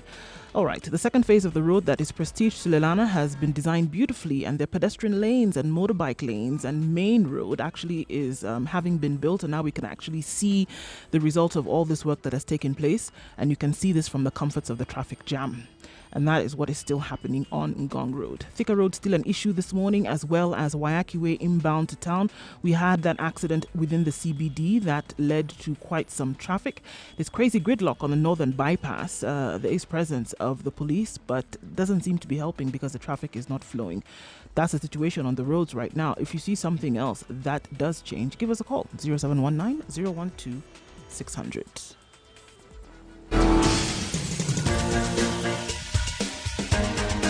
This is The Situation Room, the home of hard-hitting political commentary and penetrating insights about the state of the nation. This is a talk radio experience like no other. The Situation Room, a place for hard truths, debates, and elevated conversations. The Situation Room, witty, political, engaging, deep, controversial. In the room, we have Jerry Thorne, lawyer, political strategist, an insider in the corridors of power, ready to take on any side of the debate with her signature eloquence and grit. C.T. Muga, researcher, academic, seasoned political observer, a fountain of wisdom in these politically uncertain times. Ndu Oko, Nigerian by birth, Kenyan by choice, communications expert, Pan-Africanist, a truth seeker and believer in people power, and Eric Latin, agent provocateur, the man in the chair, seasoned journalist, news hound, a man who believes in punching up, not down. This is The Situation Room. The only way to start. 3 minutes past 8 o'clock. Spice FM KE on YouTube, Spice FM KE on Facebook. That's where we're live streaming, www.spicefm.co.ke as well. Our frequencies across the country, around the country, 94.4 in Nairobi, 87.9 in Mombasa, 102.5 Kisumu, 96.0 Nakuru, 96.7 Eldoret, 90.9 in Nyeri, 97.6 in Malindi. Well, our Twitter handle as well, Spice FM KE. We're discussing leadership and, Jerry, before we went to the break, you actually started talking about people, even if they don't say it openly, they consider some wealth as something to measure a leader with. We're going to elect somebody who has something. However, we've got one leader who was elected. Well, he's actually the not the norm. That's why he stood out. One leader who was elected in Meru, and he was just a young man out of university, and he got elected. In fact, the party Jubilee had to donate to him a vehicle, his first car. So people are. Could we say that people are changing as well? I think it's also in keeping with Meru stereotype in terms of integrity. They take it very seriously. So for them, wealth can be perceived as having been stolen. So I've heard. It would only happen in Maryland, apparently. But of course, I'm just perpetuating a stereotype there. So you're saying in other places, whether it's stolen or not, doesn't really matter so long as you have it. Sadly, it doesn't. And that's the state of our nation in terms of our morals. True. You know that particular gentleman you speak of? Mm-hmm. There's something he did that stood out. He actually set about trying to improve the Form 4 exam results of the region he came from. Mm-hmm. And his investment was in these revision books that some of those places couldn't get hold of. Okay. Not very expensive, but that's what he did. And there was a marked improvement.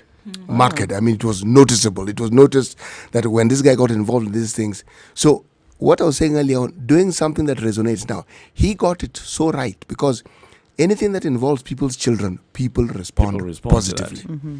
And if you look at this kind of examples, if you look at that, if you look at what Ken Okoth stood for, it's not necessarily coming to dish out cash. No. I know it's not handouts. It's not saying because you have a funeral in Western, I'm going to give you buses. It's not that. It's coming up, supporting a project that has some legacy to it. It's going to outlive me.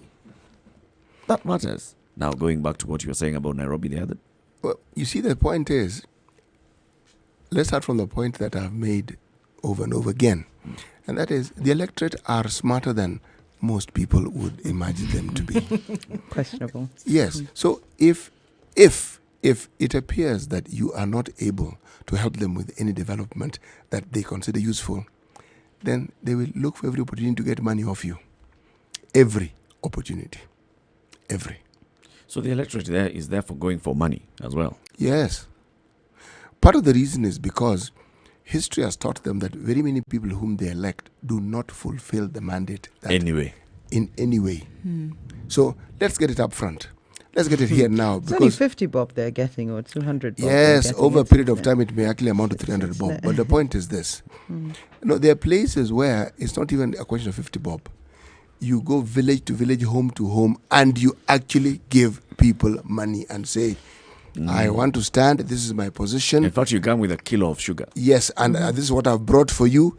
And people aren't really very concerned about what you say you're going to do because in their minds, they actually don't need you to do what they want. They are organized enough to do the things they want to do. So the best you can do is join them. So do you think this this Meru MP who was riding his bicycle during his campaigns would have made inroads in Nairobi as governor if that's what he was going for? No, he wouldn't have. Why is that? Nairobi is he's huge. He would have been run over by some vehicle as he was cycling. That's how you're getting out of that one. What, of course, I'm trying to get at is maybe some regions, some areas, some regions as well. I'm trying to say the values that they attach to them. Yes, I'm trying to say this. If you are in a rural area, having a big car may not necessarily work for you because you'll be sending the wrong image. A bicycle sends the right image. The city of Nairobi... A bicycle is considered... and yet this particular quite a MP... property. It is, that's what I'm saying. So it's still wealth. It's a vehicle but it's a vehicle. It isn't a four-wheel drive vehicle, for heaven's sake. It still symbolizes wealth. It's a vehicle of symbolism. A bicycle in the village is a symbol of wealth. Basic. A teacher will ride a bicycle. Basic wealth. Yeri. It's a basic wealth. It's like saying you a motorbike, maybe. You've got a roof over your head. Yes, it's so when basic. you rise above everybody else is when you have something else. Yes, not a bicycle. And that's why I'm saying the Meru MP is actually an exception, not the norm. Across the country. He is an exception. Across the country, people still look at the vehicle that you're talking about. So being rich is still important. Do you remember Nyeri Town once upon a time elected a gentleman who had just left the Polytechnic as their MP? You remember? So yes, every once in a while something of that sort happens. Okay? And it lends itself to the point that I keep trying to get my esteemed colleagues, meaning you people here, to understand that the electorate are a lot smarter than you imagine them to be. Yes, a lot smarter. We'll be discussing that tomorrow, of course. Whether they're smart or not. No, whether they know what they want or not. They can be smart, but do they know what's good for them? Yes, they do.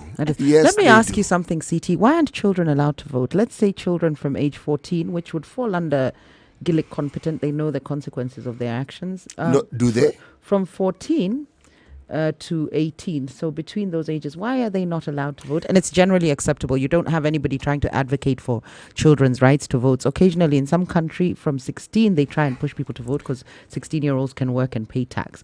But generally speaking, nobody finds it unfair or unjust that children are not allowed to vote. I digress here a little bit. No, you're not digressing. The point you make is a valid one. Okay. It isn't one reason. Okay. One, there's the issue of maturity. It was previously thought that the human brain matures at around 18. It has since been found not to be true. It matures around the age of 24. And for men, 45, so I've heard. My point is, okay, sorry, carry on. You said there's a number of reasons. If for men it matures at 45, it means I'm still a child. Nice one, CT. Great save. The point I'm making is this. People assume that the responsibility of voting is something that a 14-year-old cannot fully comprehend. Why? Their brain hasn't matured adequately to comprehend Is the this enormity from a of that process. This is the biological brain you're talking about, or are you talking about from experience, understanding, cognitive capacity? It's cognitive capacity that I'm talking about. Now, with that, I won't even let you go any further. With that very rationale, are you then saying just because you hit the age of 18, on that certain day, you suddenly have the cognitive capacity to take in and understand your environment sufficiently to make decisions that are far better than I was you could casting yesterday? aspersions into that thing. I'm actually saying that was the rationale at 18, but it has since been found that the brain actually doesn't mature at 18. It's at the age of 24. That's when it now coalesces and one is actually able to be as rational and as mature as you'd like them to be. Following that logic, the voting age should be moved to 24. But it's this understanding that, no, because you're under 18, you don't have an understanding of the consequences of what your choices are. You do have an understanding, but you don't have the capacity to understand the depth, to have the depth of understanding. Okay, but you're saying on the day you turn 18, you suddenly do. It is you who is saying that. You Okay. know, what I'm trying to say is there will be people within the adult demographic that also fall into that description that you're giving of an under 18-year-old. There are a lot of people who do not understand the consequences of their choices. They don't understand what is important for them in life, in that it's not these handouts that you get from the Sonko rescue team that are important. What is important is policies and structures that will outlive the likes of Sonko. People do not understand this. And with that in mind, should they be voting if we're not allowing children to vote on the very... People do understand it, but they also understand that their leaders just yak, talk. Those are the discerning ones. Those are the discerning ones. There's people who will bring him in on the basis. You said it yourself. He paid for a bus to take us to a funeral. How does that help my life? Other than that one day it that you doesn't have paid... help your life. It's not your life but we're talking about. But why do I vote him in? Because funerals are important to me. And this man understands that it's important for me to go and bury this person. So you're saying that this, so you this see, act what has left becomes an impression. important This is act skewed. has left an It impression. has communicated that this person understands what is important on such occasions. Secondly, there is the understanding, which isn't written anywhere, that when one is a leader, certain responsibilities are to be undertaken by that particular leader. It is an evolved process, but that's what it is. In an African setting, when you're considered an elder, when someone calls you Mzee, please don't get flattered. Okay? He's setting you up. He's setting you up so that he can hit you for some assistance. Okay? Simply, he's conferred on you that responsibility of Mzee. Chief. Yes. Following immediately after that, following very swiftly, he can now make his request, which you as a leader will be able to fulfill with ease.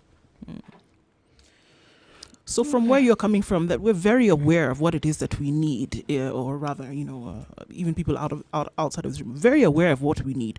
So when the proposed leader or even the present leader goes around making these handouts or offering these, options that people then have, when you give the packet of sugar or you give the 200 shillings, what you've done at that instance is, one, you've met a need. At the same time, you've also communicated the fact that this person understands what it is that you hold important, and furthermore, they should then be in a position of leadership to basically run this vehicle. You need to understand, that you're talking about people who live from hand to mouth on a daily basis. Okay? Yeah, so when you give them this one thing, you've sorted out that day. Long term, that's important. You've sorted out that day for them, and they hold that extremely important. It is. These aren't people. They will listen to the nice litany of the plans you have and the structures you have for future development. Yes, but then what about now? What about now? Now. And now is extremely important. Yes. Because we're not talking then about the 2022. For a lot, interestingly enough, all of this electioneering that's going on and these numbers that have been called repetitively, 2022, the masses, and I dare say the majority of the masses, are really not concerned about that. They're concerned about getting through the day, getting through, am I going to get my child sent back home because I've not been able to pay school fees? Am I not going to be able to go to a hospital and get the proper health care that I need? Am I even going to be able to afford to get there? And what are the things then that are stopping me from being able to have those things done? And then that is the leader, or that is the person that they hope to put into position of power by the fact that they bring these solutions these closer home. The exceptions we mentioned, like the late MP for Kibra. See, he is not the only one who has done such things. There are many, many leaders in this country who have used, for instance, the CDF well.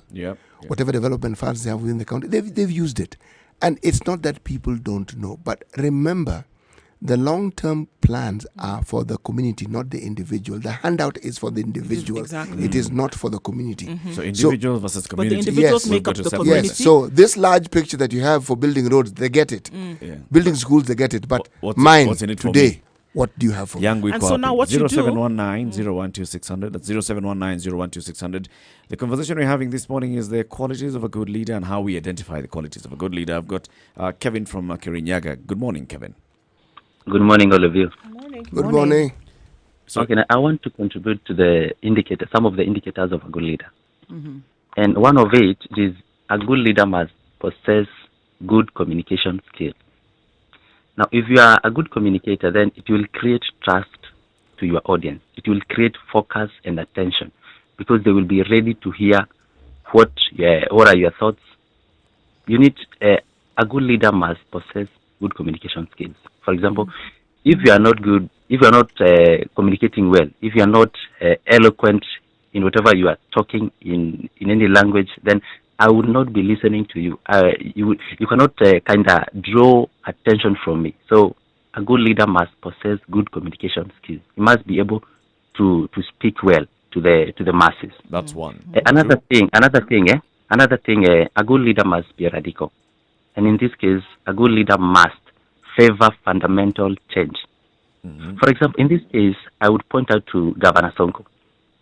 Governor Sonko, if you agree with me, he's very radical in his style of leadership. For one thing, he noticed that the people of Nairobi, they need sanitation, they need security, and that is why I think he introduced the Sonko Rescue Team, because he understood that these people, they want change. And nobody hates change. You can agree with me from that point of view. Another thing from radical, I think a good leader must be able to connect to the masses. And in this sense, I think what a good leader must be able to maybe connect to the masses by either the beliefs, the norms of those people. What do people love most? For example, if I will be able to know what city loves most, then it will be very easy for me to connect to city. Good luck. If I will be able to know what Njeri believes in, and maybe I tend to believe to that thing as well, I will be very easily to connect to Njeri. So connection to the people, that's a key for a good leader. Another thing. Before I raise my case, I think I need to object a little bit. Now, if a leader wins mass knowledge, then that does not perfectly reassure him of the votes from the masses. For example, I know Prezzo, but I don't remember the last time I heard his music, but I know him. So winning mass knowledge, that is not an absolute thing that maybe I can vote for him. So apart from mass knowledge, I also need to know what are your capabilities. What can you deliver? Are you in the capacity to deliver what I want? Because after all, the politicians, they need to know that the citizens, they have expectations. I am expecting something from them. All right. And as I finish, I want to maybe it is a dialogue. Yes. I don't know whether politicians are leaders. I don't know. However much I can be, It's a very good point, actually. I don't know whether they are leaders. I think politicians are just politicians. Things. Yeah, they're running things behind maybe their political parties. But a leader, I want to point out that a leader is a conductor, he is a guide, and he is a commander.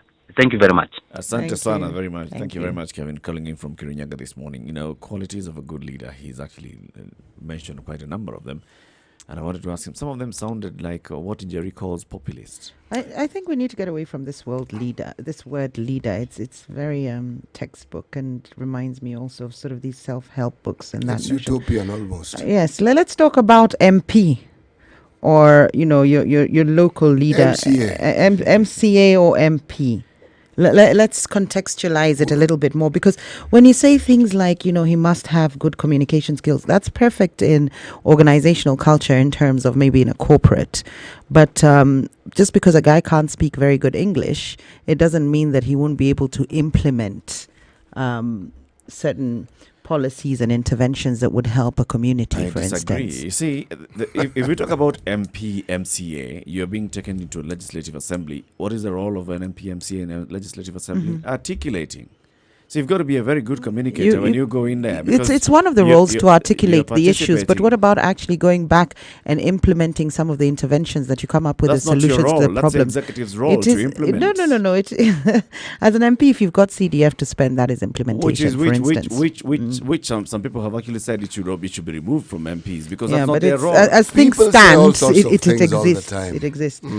But see, that's one of them. That's just one thing, right? But the main job that you're going to do into Parliament, if you're talking about MP and MCA, is you're going legislation to and articulation of issues. Articulating of issues is important. So communication will come in handy as well. If you look at the people who come when you're campaigning and all, and they come and they stand up and they speak well and they articulate themselves. So when you say articulate, means the ability to speak clearly in a manner that makes you easily understood, isn't it? Yes. Right, because communication is two ways. You can say something, but how well has it been understood on the other side? The late Joy Saitoti spoke once in a while, but you wouldn't really have called him articulate. But he was very influential. He wasn't an orator. No, far from it. He was anything but an orator. The point I'm trying to make is the influence that a legislator would have doesn't necessarily have to do with his ability to talk per se. That's not all that is required, because passing the law requires consensus. You don't need to talk to convince. In fact, convincing, in my opinion, has very little to do with actual talking. It's what we do, the lobbying, the discussing it outside the forum, so that when you actually talk about it, you talk about something that has actually been agreed upon. Yes. So let's not overrate this issue of the ability to stand in Parliament and speak. And be a great orator. Yes, and say loud things. I don't fall for that. I don't think that then translates to good service provision. You see what you've talked about, City? Well, those things that you've said, you're able to convince your people. You're able to convince the group that let's vote this way. That gets the individual into leadership. Yes, it's good for the parliamentarian or for the MCA. But in terms of as an indicator, we're trying to educate the masses on what to look out for when making that decision at the ballot box. The fact that this guy spoke eloquently and excited you through a speech does not translate to good service provision when he gets into Parliament. I'm not talking about being an orator. I'm saying good communication. And like Ndu has said, if you talk to me and I don't understand what you're saying, you haven't communicated. Okay, so you're saying the good communication skills is for them to help in legislation. Exactly. But CT has countered that and told you and explained. And he's explained, convincing people in Kenya, it's not about standing and making a speech and having rebuttals and countering them. It's about negotiations, lobbying, sitting down, having nyama with people and, having conversations like that where you don't necessarily... And that's a trait of a good communicator. You don't have to be good at communication. Those are traits of a good communicator. I think also we must understand that communication doesn't necessarily just mean opening your mouth. It's not speak. You don't have to open your mouth to communicate. There are things that you can do that also send across a message. There are places in which you can abide or activities in which you can, immerse yourself in that also communicate certain things. You don't necessarily have to stand in one place behind a microphone and say something for people to hear you. So if I flap my ears, what will I be telling you? No, but you just said now, you gave the example. If you flap your ears, right? Let's could liken you to Dumbo, but we are looking at a situation like, for Saitoti as an example, what he did when he was outside, and lobbied and, pushed certain agenda, he was communicating something because at the end of the day, it reached a certain people. And he communicated very effectively. Yes. You've got coherence of thought and you're able to tell people. The one I want to focus on really is this, Rich. Would you vote for a poor MP or would you think he's coming in to take your money as a rent seeker? Do you have to be rich? Is it indicative of the fact that you can manage your life successfully and therefore manage the CDF and implement and initiatives that will help us? Is being rich important? You're giving this thing a higher meaning that doesn't actually exist. The issue of giving the voter money, essentially you are contracting them.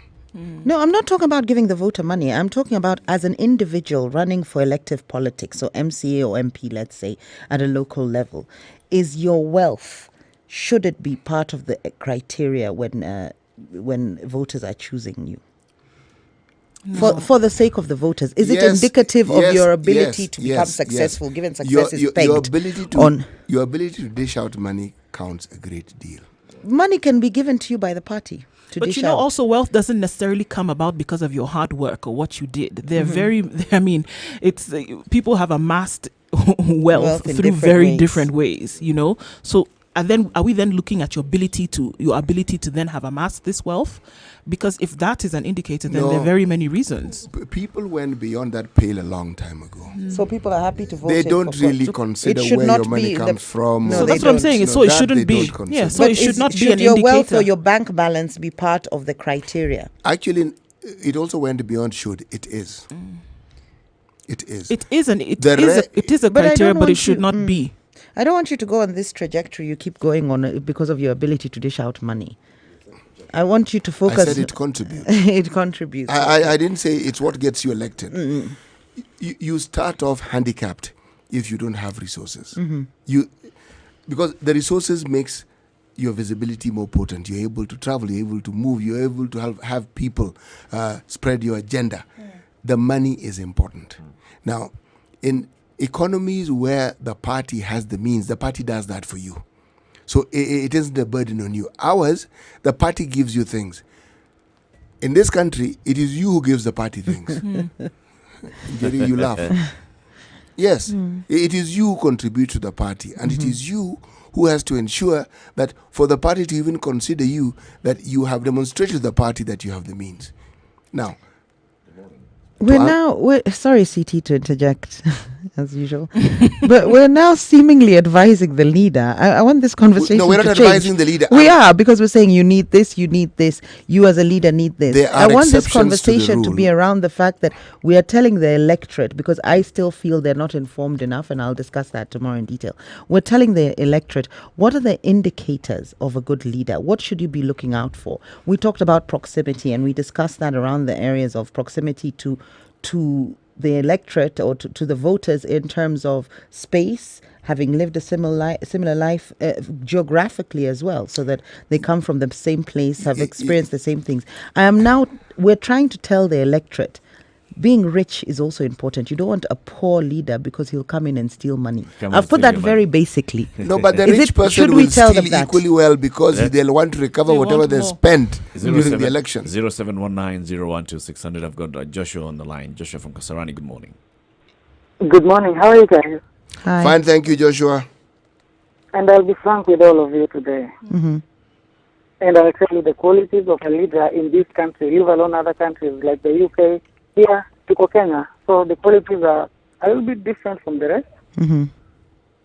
Yeah, there was a time when Jaguar made his xenophobic utterances and he went to... You remember? Yes. Yeah, and I watched live. There were some debates in Parliament discussing about, and Honorable Duale talked about it. And he said, I wish Jaguar could have come out with the handcuffs and shown the people, because that is how we get votes. Remember? Right. Yeah, so quality number one in this country, I think you need to stage arrest. Be a victim. Yeah, you need to be a victim. Leave alone communicating effectively with eloquency. And number two, someone said there that when you win the masses' knowledge, it does not guarantee you their vote, right? Yep. It does. If people know you, you're guaranteed a vote? Yeah, if people know you, you're guaranteed a vote. Like Jackson Simodo, a.k.a. Prezo. Yep. Trust you me, should he vie for that seat? Which He seat? will be a threat to the Kibera seat. Really? He will be a threat. He will be a threat to ODM. Yeah. Okay, and how will he be a threat to ODM? Number one, I don't know, but I'm speculating. He grew up from that place, right? No. No, he didn't. Unfortunately, he didn't.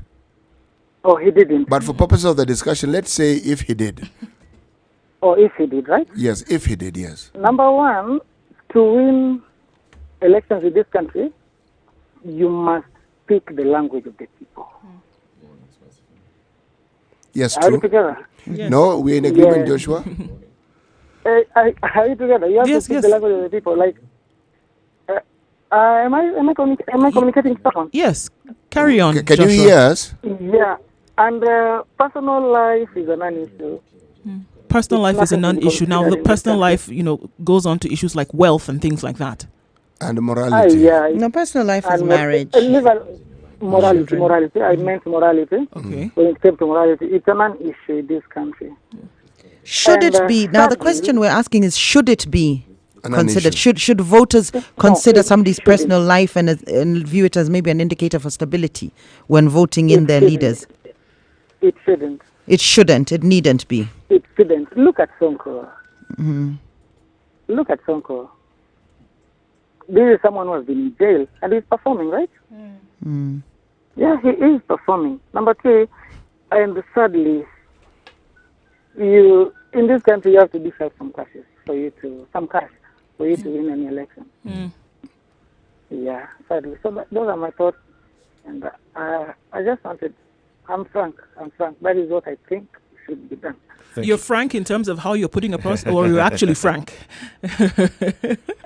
Or you want the listeners to believe that you're frank? Joshua speaking frankly. There you go. Thank you, Joshua. Thank you very much, Joshua. Have a good day in Kasarani. Right. The conversation we're having is in the qualities of leaders, and actually Jerry is moving us towards talking about wealth. The wealth of somebody who is seeking an elective post. And you're even narrowing it down to MP, right? Yeah. MCA even. MCA as well. MCA, so legislative members, MP, MCA, let's even add senator, right? Let's even throw in governor while we're at it. Okay. Yes. So the qualities of a leader, should a person be rich in order to actually get a vote? Do you think this is one thing that we should be considering when we are talking about leaders? That's the conversation we're having this morning. The Situation Room, Kenya's biggest conversation on Spice FM. It's now 28 minutes to 9 o'clock. When we come out of this break, I'll be opening up the phone line 0719-012-600. That's 0719-012-600. You can also post your comment on Facebook and Twitter, Spice FM KE. Good morning. Tired of living your same old life? Need to spice it up and add some flavor? Well, we can help you go from living to living it up. East Africa, are you ready to be a part of the most vibrant entertainment scene with the best, freshest music, travel tips and destinations, fashion, tech and health trends, as well as your favorite celebrities' lifestyles? Introducing your favorite entertainment magazine, Pulsar, the ultimate all-in-one guide that will give you more meaning to life. Catch up with your celebrity writers and contributors to stay up to date with what's happening around you, where and how you can be a part of all that. The lifestyle guide that has been missing in your life. Pulsar. Live it up. Are you ready? Okay. Spice FM. All right, let's see how things may have changed around the city. Not so much, because we still have the issues that we saw on Mombasa Road earlier, and that continues. If we can look around now, going to Ngong Road, we still have the same issue again, and people are complaining that Mombasa Road, the road should be open to users, because now we do have quite a situation. Thika Road is bad. Don't use the service lane is the advice we're getting right now. Cops have held it for more than 12 minutes, and that is a lot when it does come to traffic. All right. Apart from that, nothing out of the ordinary that has held people up more than usual. Do give us a call or send us a message, and we'll send that information out as soon as we can. Mature, intelligent talk every morning. Spice up yourself. Mornings done right. 94.4 Spice FM, Nairobi. If you're in Mombasa, you're on 87.9. Those in Kisumu are on 102.5. In Nakuru, 96.0. In Eldoret, 96.7. Nyeri, 90.9. Malindi, 97.6. Worldwide, www.spicefm.co.ke. Spice FM KE on Facebook. Spice FM KE on YouTube. The conversation is also on Twitter. Spice FM KE. Our telephone lines, 0719 012 600. This is the Situation Room, Kenya's biggest conversation. What are you talking about this morning? We're talking about the qualities of a good leader, and we have actually narrowed it down to wealth. The wealth... No, we haven't narrowed it down to wealth. We're discussing wealth. How can wealth... As a contributor. We are narrowing it down to the discussion around wealth. Oh, right. Okay. Is the wealth of a candidate important? Yes. Why? Yes. Mm-hmm. Because when someone... Excuse me. Pole. Is endowed with economic means or financial might, what is then perceived by the voter is that this is a person who will be able to assist you. Forget bringing development. Assist you should you need assistance. If they are not an elected leader, you have no hold over them. But the moment they present themselves as someone who can be voted in, the voter understands this person then is your servant, and this person has a duty to look after your welfare. Very simply put. Now, if you happen to be in the same condition as the majority of your would-be voters, meaning you have a distinct absence of these material things that I speak of, they, as far as they are concerned, yes, there'll be similarities, but how are you going to help us? Really? Yes, they will not see you as a person who will be able to help them. These are the reasons people give, if somebody has money, he won't steal. No. The very electioneering process requires money. Just the process alone, it requires means. So either you have backers who have the money, but there is money somewhere. We are talking about a scenario where someone doesn't have the backers and they themselves don't have the means. It's an uphill task for such a person to become a leader. I don't know. The framing of this is skewing in a direction I'm not keen on, because we're supposed to be talking to the electorate and telling the electorate this is what you need to be looking for.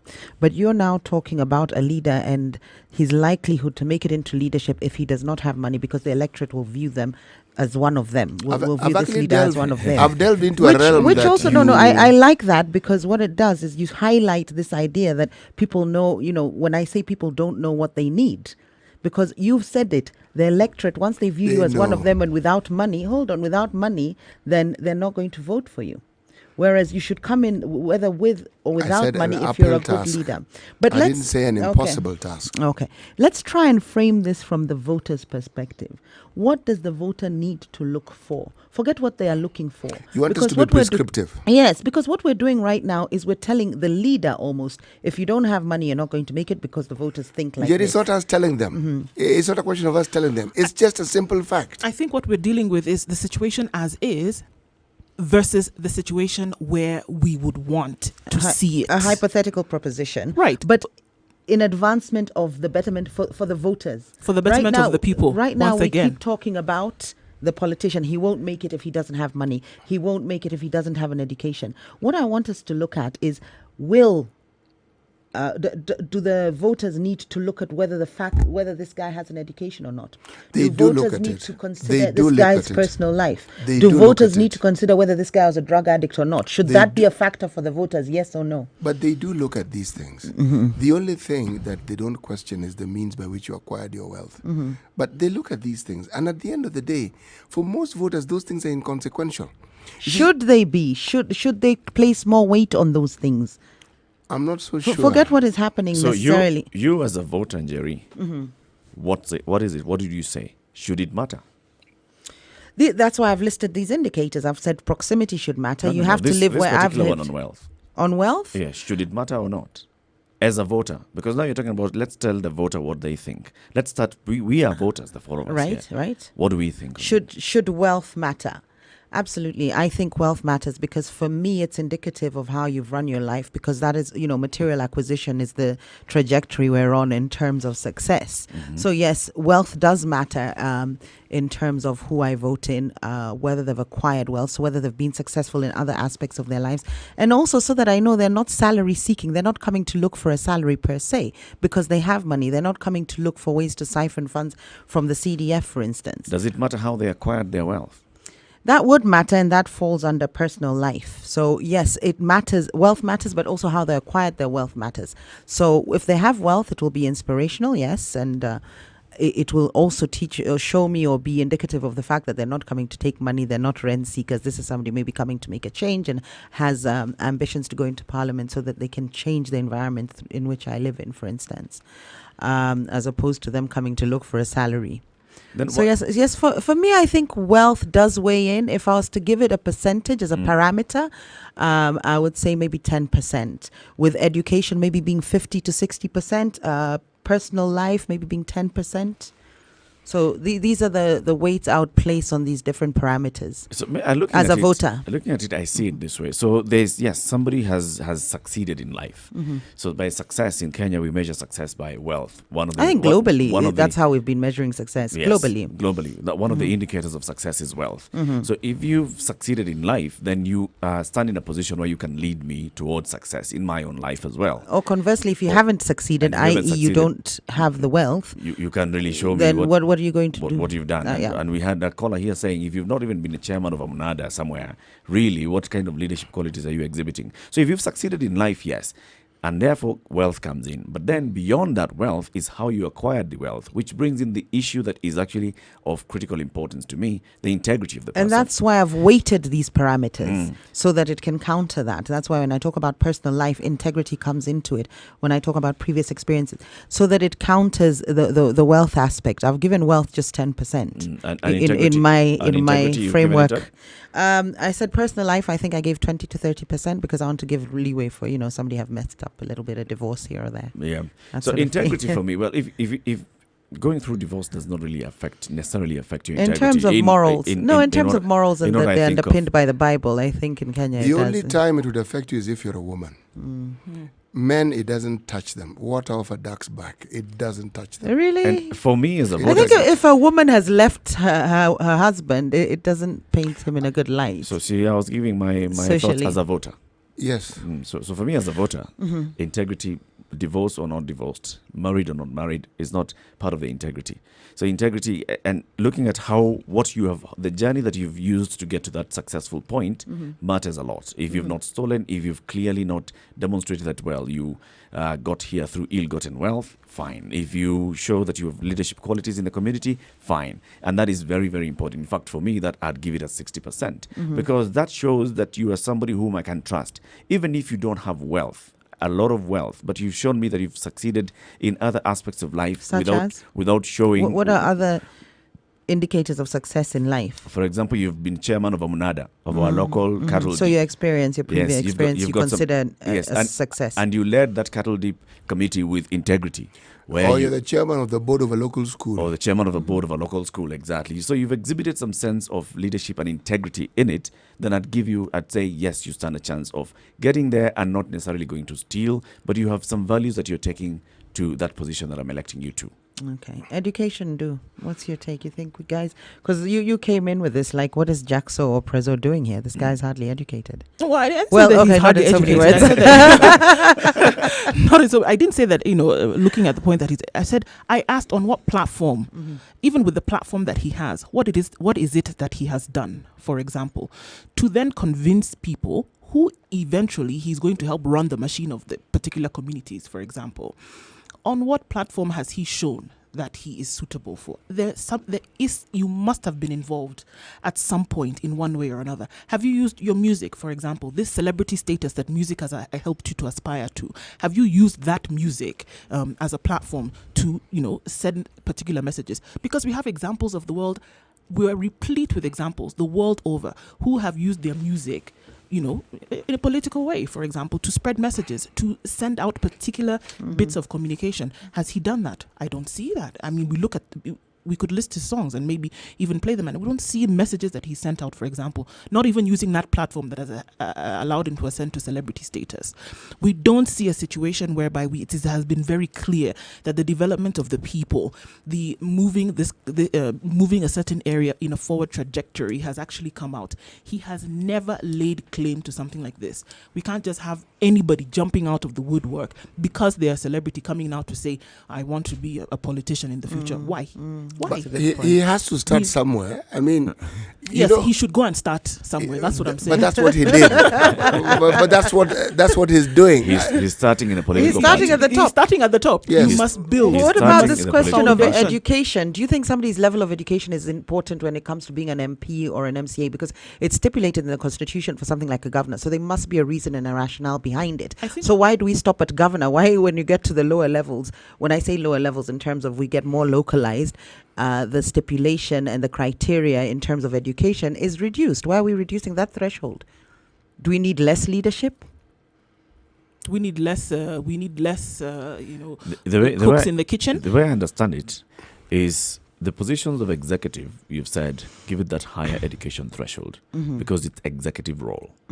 The position of advocacy and legislative and oversight, you do not have to get to that particular level. So you are going to get members of community who have high education, others who are bringing in other qualities into this legislative assembly. Because the executive is one.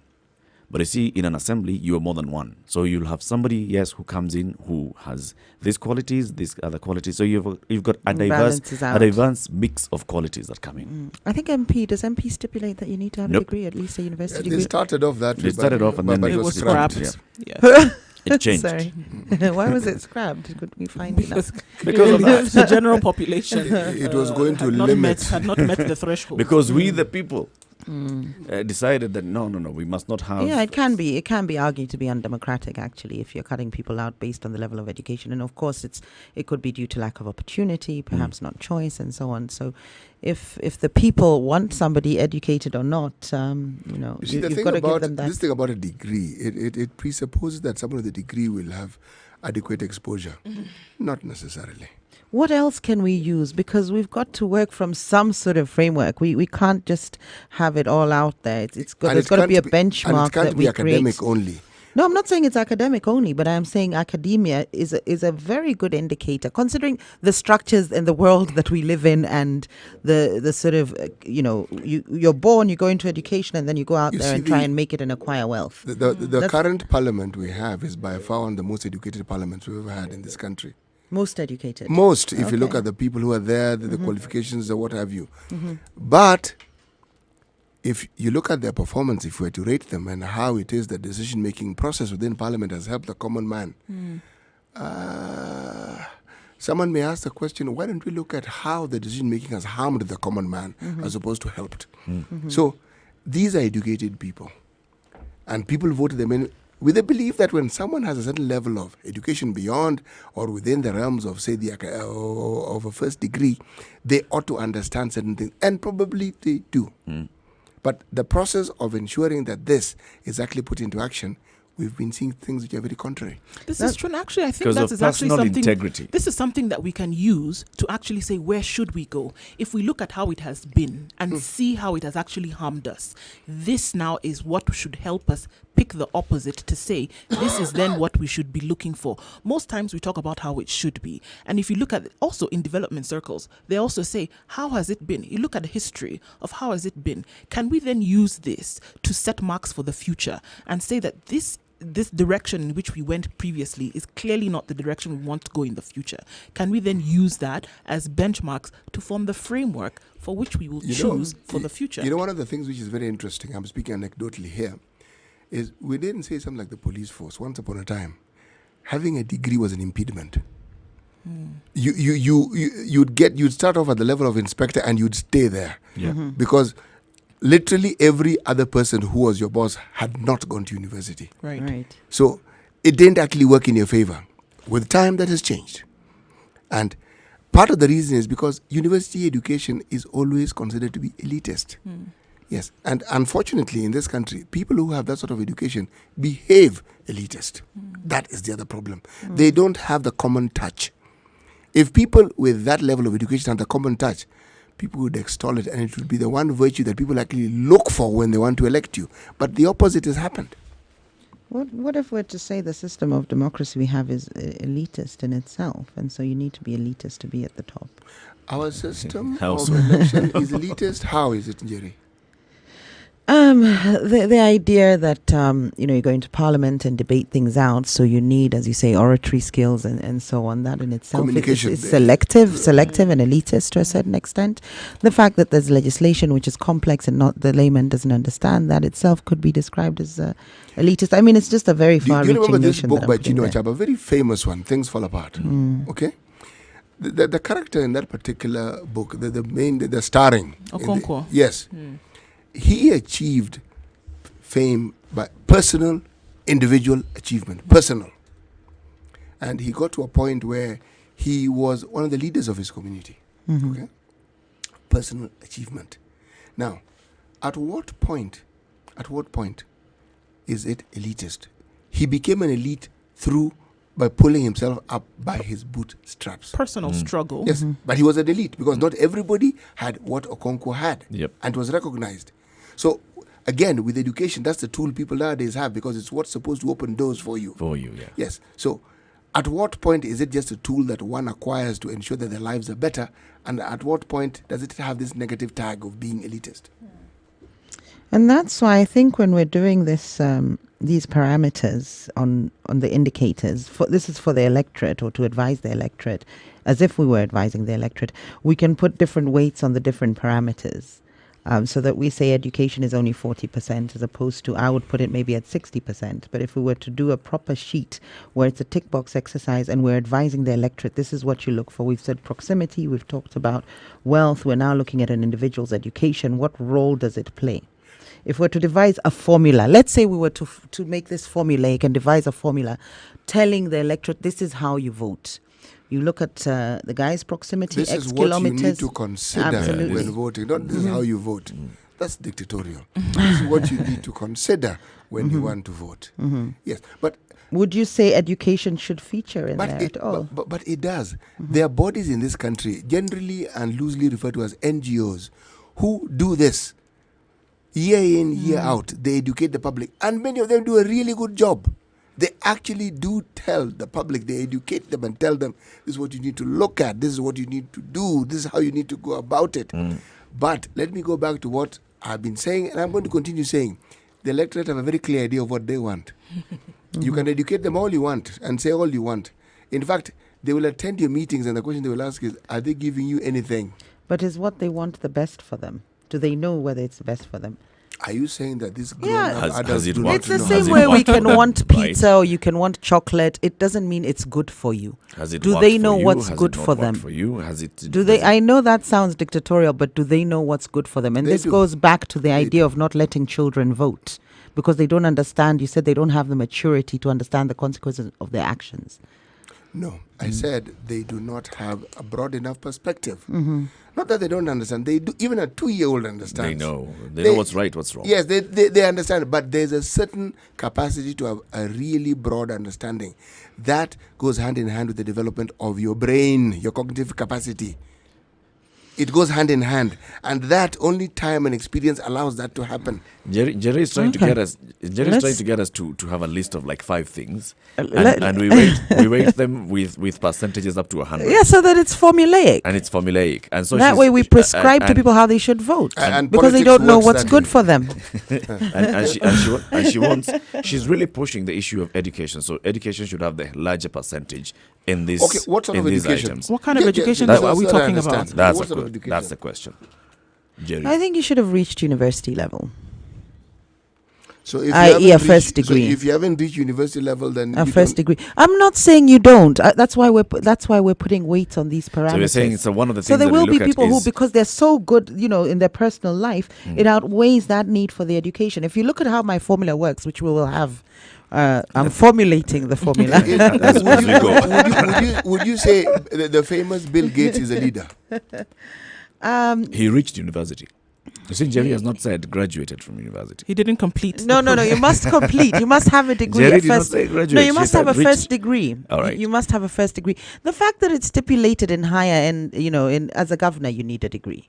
Why? Why should we then not stipulate that an MP needs a degree? Is an MP less important in terms of leadership? Yet they're the ones who are even in Parliament legislating for policies which will stay with people forever. Who are the people who changed it? It was there.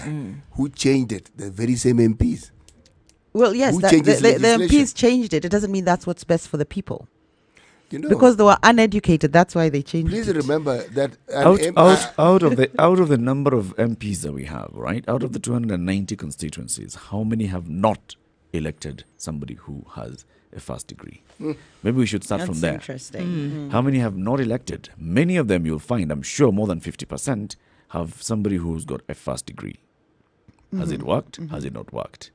And when you talk about does it have any kind of direct impact on the kind of work that they have or have not been able to do, as a result of having this degree? Yes. To a certain extent it will, and that's why we're weighting this parameter.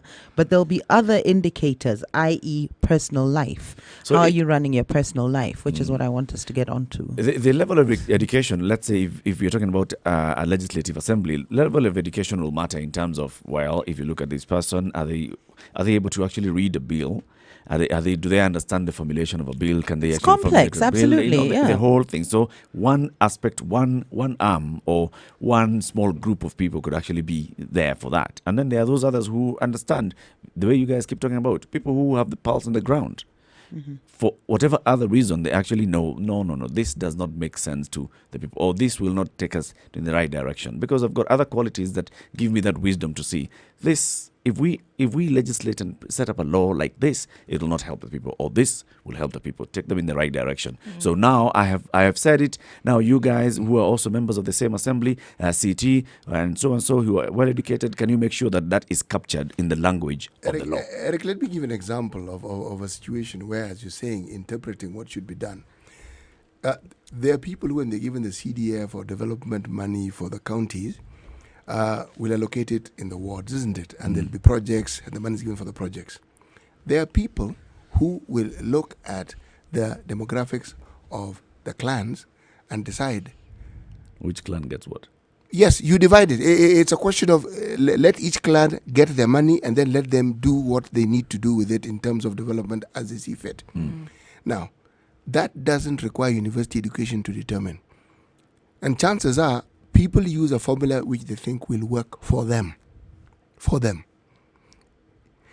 Where Njeri is right is this. In such matters, a certain guideline is necessary. It's important. A benchmark, sort of like something you can look at and say, it ought to be, it isn't, but this is something to consider. Because if you leave it open, then it's a wild, wild west. And then everything goes. And the truth of the matter is this. The common mwananchi, you see, we assume that these people who want to go for electoral positions more or less propel themselves there. No, many of them are enticed by the electorate. It's the electorate who actually entice you and entice you and entice you and entice you. Yes, and to answer the question you asked, Jerry, it is because they feel you have economic means, so they feel, yes, this man is the right man. The reason is, this man ought to divide this wealth with us. Yes, so let's get him into this arena, because this is the one arena where he will willingly, very, very willingly, divide this wealth with us. So, when you're talking about, and when I tell you the electorate know what they're doing, I do know what I'm saying. We'll discuss that tomorrow in detail, but I think the rationale behind not allowing children, or the basis behind not allowing children to vote, when I say children, even teenagers, a 17-year-old cannot vote, and it's universally accepted that it's fine, and it's on the understanding or on the basis that they don't know what's good for them, they don't have enough information. Now, if we can use that as a basis to not allow a whole demographic to vote, we can also accept and understand that there will be people who are over 18 who do not know what is best for them. But we'll talk about that tomorrow when we talk Why about... aren't you saying we should allow 14-year-olds to get married then, while you're at it? Mm. There's a whole demographic people from the age of 14 to 17 who legally we don't allow to marry. Mhm. Why don't we just allow them to marry if that's the rule? Because I don't believe they've got the competence to understand the consequences of their choices and actions. And now that's what I'm saying. Within the electorate. No. Within what I'm saying is within the electorate, there are people who are over 18 that do not understand what's best for them. They don't understand the consequences of their choices and actions. That is what I'm saying. Should they be allowed to vote? So you're saying that those who are mentally impaired should not vote? Not mentally impaired. A 14-year-old is not mentally impaired. But we will discuss that tomorrow. There's people with a better understanding of the economy. So I think so they're maybe the only their ones who should vote. No, their vote should carry more weight. So this is about weighted voting. So But I we want to vote on a point discuss this in system. detail tomorrow. So tomorrow we'll discuss whereby somebody like whether Jerry everybody Thorne's should have a vote right. counts as two votes. For All right. instance, of course, I'm stretching it to illustrate the point. Yep. Because maybe I have a better understanding of the economy and governance than somebody else. So and also to reward me for my participation in politics and the political process, for instance. And what do you? But how do you reward the voting public for having the numbers to actually give you your job in the first place? Because at the end of the day, it's a numbers game. And you're pegging it from the point of the kind of democracy that we have and the kind of democracy that maybe we are practicing, and therefore looking at it from, well, if everybody is voting for something, then let some people's votes count or matter more. Eric, this one man, one vote, or this one person, one vote is a security issue. Maybe you cannot have the sort of disparity you have in a capitalistic society and not have something that makes the voter think that everyone is the equal, same. at least You at have voting. to have that. So we can, okay, but we'll discuss that tomorrow. I want to stick to today's issues. And today, in today's issues and looking at it, maybe we can actually go back into looking again at benevolent dictatorship, whether why it works and why dictatorship by its very nature cannot be benevolent. Benevolence and dictatorship, whether it's Contradiction. No, I haven't finished my formula, Eric. I want to walk out of here having prescribed a formula for the voter. All right, where we and look that formula at proximity, is what we'll be looking wealth, education, after the break, personal life experience. This is the Situation Room, Kenya's biggest conversation. It's now 9 o'clock. Good morning.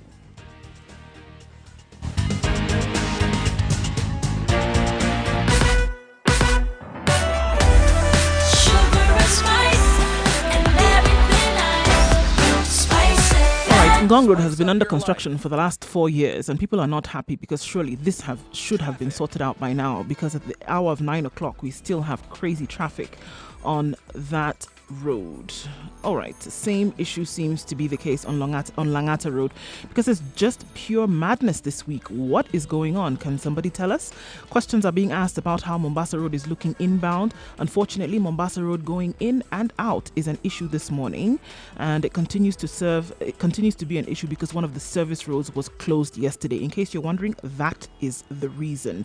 Thika Road, we also have an issue there coming into town and joining Pangani. Coming in from Outer Ring, Kariobangi Highway is actually flowing. So that is one piece of good news in this whole traffic conundrum. That's what the roads look like this morning. Any other information, do give us a call or send us a message. 0719 012 600.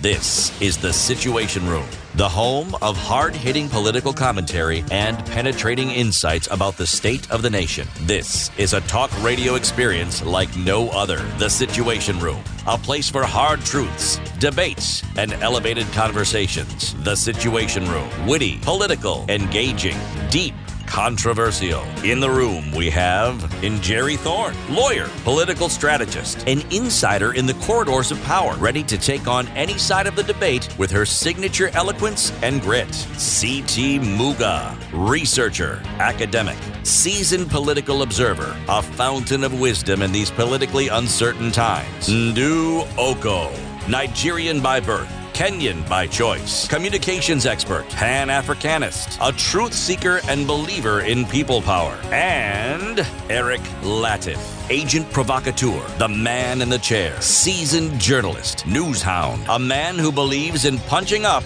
not down.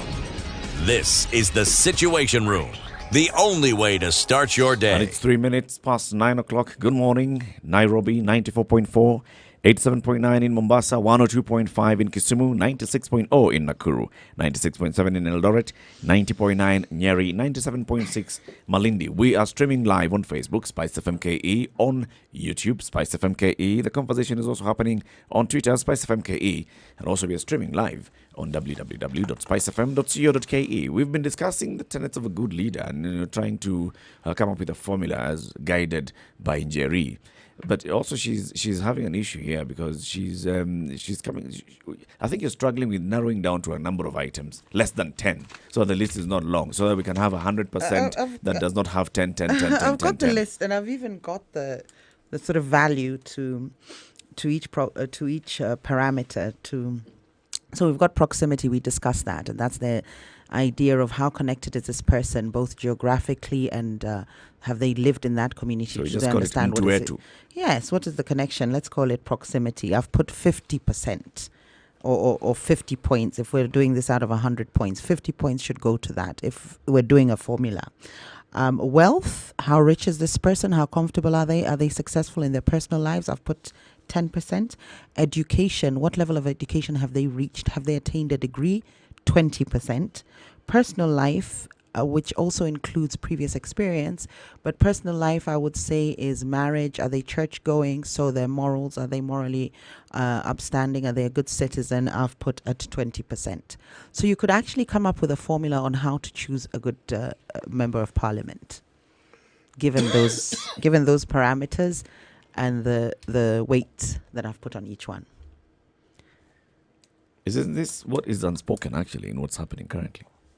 It is, but it's... If you look at it, right, proximity, of course, there's no constituency that elects somebody who's close to them, apart from Kikuyu in a by-election, right? Yeah, well, we've got... Waitito seems to do okay there. You know. We saw Waitito in one point. But many of them, and also even then, Waitito will come and say, you know what, yes, I have been living in Nairobi, but my shags is here. I belong here. This is where my home is. This is where my people are. This is where my family is. He has a way of connecting. I grew up here. I've got some connection. So there's proximity. And then there's wealth. We've seen it. But maybe actually wealth is not being used as 10% currently. It's higher than that. Degree or not degree, it's actually not going to 20%. So maybe they're swapping. Current situation scenario is wealth 20, degree 10. And personal life, integrity. Does it feature at all, actually? Integrity. Integrity. So, no. Personal life actually does feature. This person is not married. It does, but when you say integrity... Even a man, this man is not married, this man has no family, this man has no wife, it comes in. This woman is not married, this woman has no... It does. So because then we're looking at management on a basic social level. Yep. If they're not able to have achieved that, then it would be very difficult for you to do that on a higher level. If you haven't achieved what is considered acceptable, then... But like I said, chairman of MNADA, I remember this because in 2002, one of the things that Uhuru was actually being fought over was that this man has not led anything in Gatondo, and he wants to be president of Kenya. The people who were campaigning against Uhuru, that's what they were saying. Yes, they were. You haven't been a chairman of a local cattle dip, to say the very least. How can you come and say you would like to be the leader of this constituency? So start from leadership at a local level. So that's what I think personal life is, and that's what Jerry is explaining. Personal life at 20%, yes, it actually does matter, but not at 20. It's actually higher, enough, I think. Even if they gave that parameter, he was still voted in. Who? In 2002, he was okay, not in 2002. But then did that sentiment change over time? Did he ever become? Was he ever voted as MP? He was voted in as the local MP. But then now he skipped a couple of steps. How many attempts? The previous one was as nominated, remember? So he had come in as nominated MP from Mr. Makto, stepped aside, Uhuru came in, and then in 2002, Uhuru was elected as MP for Gatondo, and that's how he became the leader of the opposition. So it was in the necessary. first NAC government. So we're looking at a situation where it was necessary for him to still be quite aware, or rather, be close. We've got to feel you. We have to feel you. So if we look at an example of how that actually did play out, until he was given until they gave him the opportunity to actually be close and really understand what was really going on in that particular constituency, they could not then give him the ticket to go onto, a higher level of government. We see it play out. He then did become MP.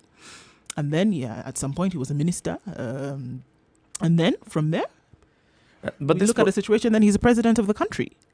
The proximity issue also, by the way, is quite dicey, right? So just because I wasn't born here doesn't mean that I connect. Or even if I grew up here, but I grew up in a rich family, that doesn't mean I understand everything. I grew up here, yes, but I was here on holiday. I was in boarding school outside the constituency. I went to maybe a national school outside the country. So yeah, I was born here. My family lives here, but have I lived here? That actually counts. And in an electioneering period, people will likely make it an issue. They say, who you see, Auku? Yes. Doesn't belong here. They take it even further in some places. They even want to know where your wife comes from. Mm-hmm. True. So yes, that personal life, then, if we're looking at that It as does. a parameter, It does does. play It does. a major, it does play a role in the selection process by the electorate. Why don't we separate personal life from and integrity as two different issues? So No, it's what the is same. the indicator for integrity? Yes. Personal life. Yes. How else are we going to... How are you going to show that you either have or do not have integrity? So what is it? What is this personal life then? How you run your personal affairs? Are they in order? Do they stand to some... All right. And since this narrative is male-dominated, women usually suffer. Absolutely. And they're disadvantaged when it comes to that. They're judged harsher. The yardstick is constantly moving against them. And the men are excused for almost any and everything. Yes. If women who aspire for political office did a fraction of what men did, a fraction, they'd probably be hounded out of even the very communities they live in. The aspirations would remain aspirations. Yes. This is the situation that we're looking at. And so then I guess also you need to bring in the question of, are we using this is it a yardstick that needs to be used equitably? Formulaic parameters. And say that these parameters, do they change on things like gender? Do they change on things of social status? Then do the parameters then change depending on the individual that you're then talking about? Subjective. Yes, subjective. I'd like to pick a call here. And Please this pick a is call. Efantas, who's calling from Kahawa and Dani. Good morning, Efantas. Hi, good morning. How are you? Morning. Morning. Welcome to the Situation Room. You're welcome. Thank you. Now, I would like you to ask me the question again so that I can be able to phrase it to get the answer. Jerry, ask him the question. What question in particular? We were looking at whether we can prescribe a formula that will help voters get the best MP or the best MCA, and this formula takes into account a number of factors, and then we formulate it as parameters that are given weight. So proximity, i.e. what is this individual's proximity to the community in terms of geographically and livelihood? Have they lived there? Have they worked with that community? The wealth of the candidate is also important. We've said the education of the candidate is important, and the personal life of the candidate is important. But each one holds a different weight of importance. So we're trying to curate a formula so that we can help the electorate vote properly. All right. So if you want to add something to that formula, you feel maybe there's a particular ingredient missing, or you feel maybe we've put too much wealth and proximity, chumvi mingi, we remove some of this, you tell us. I have a feeling that Efantas has an answer to this. He just wanted it to be put out as a question. So he can answer. Now, I got it everything now. My point is this. As a safety it is to each and every individual, whereby, as in, if you have an interest, if you're going to a mall, you have to know, as in, you try to find out, is there an exit if this happens? This is the entrance from the mall. If is there another exit on the other side? If I go to that kind of other building, you get? Yeah. Now, let me start from MCA. MCA was like a chief in the locality, whereby all these people will go in and out as in every boma, and then try to find more information on how they can the security and each and everything. One, you're supposed to be born from my area. Number two, yes, wealth, we can say yes, but not necessarily that you must be that, good, pocket-wise and well, all that.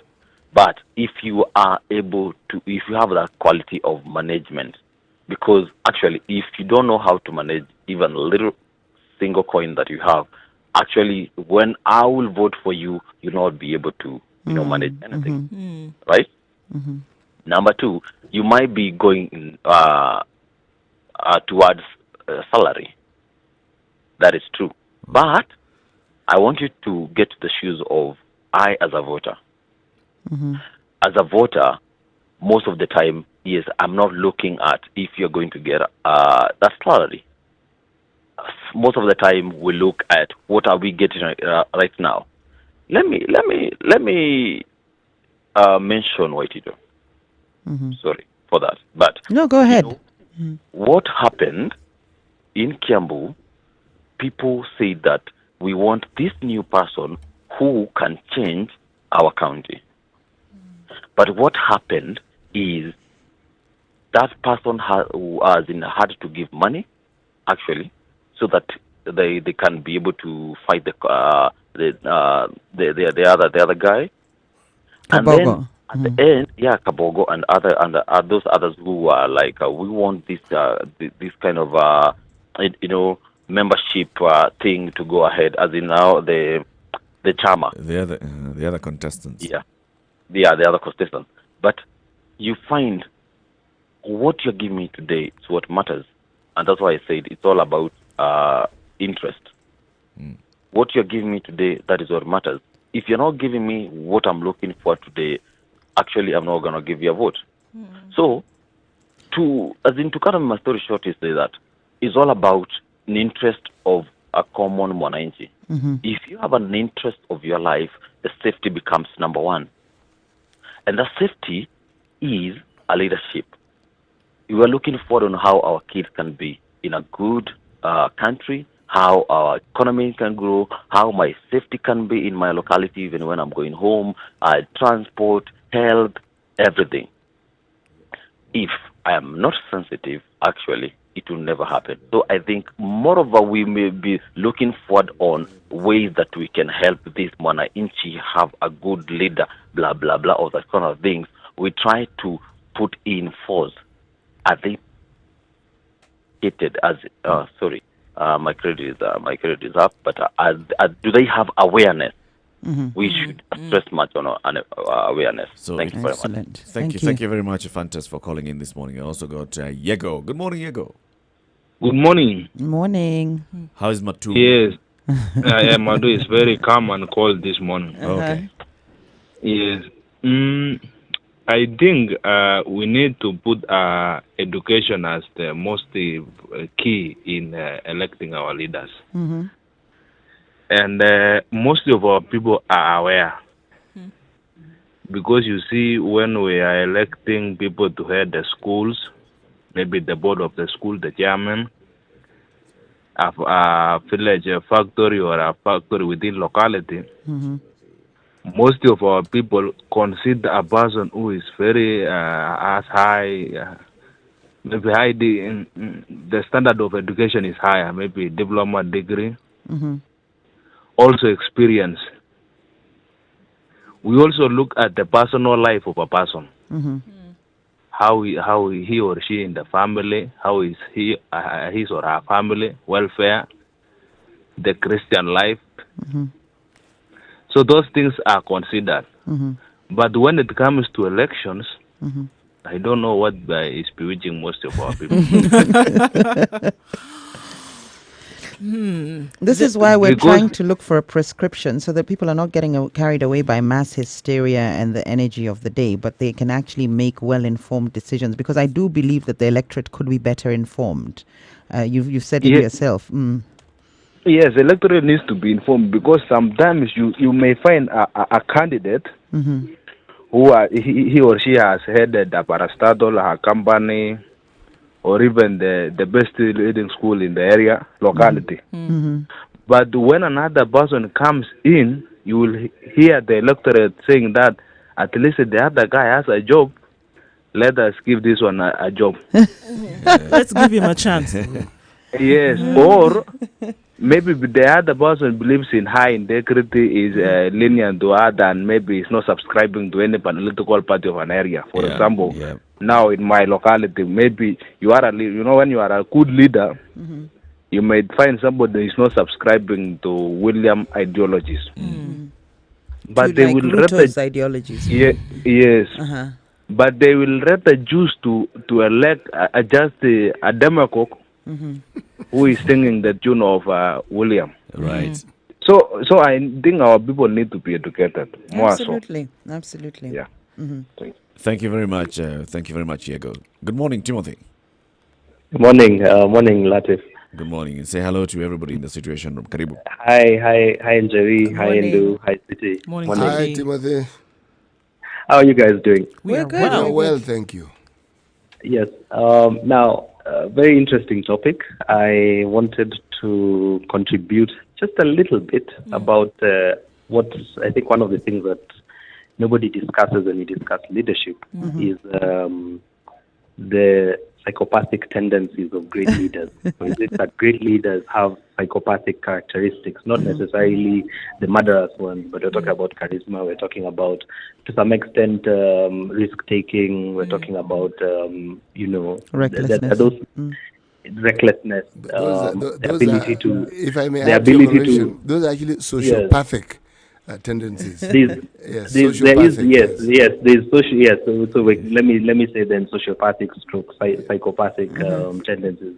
I think and a lot of our leaders, if we can be honest with ourselves, they can look at someone straight in the eye and lie to them, which is you can argue whether it's necessary or not, but it's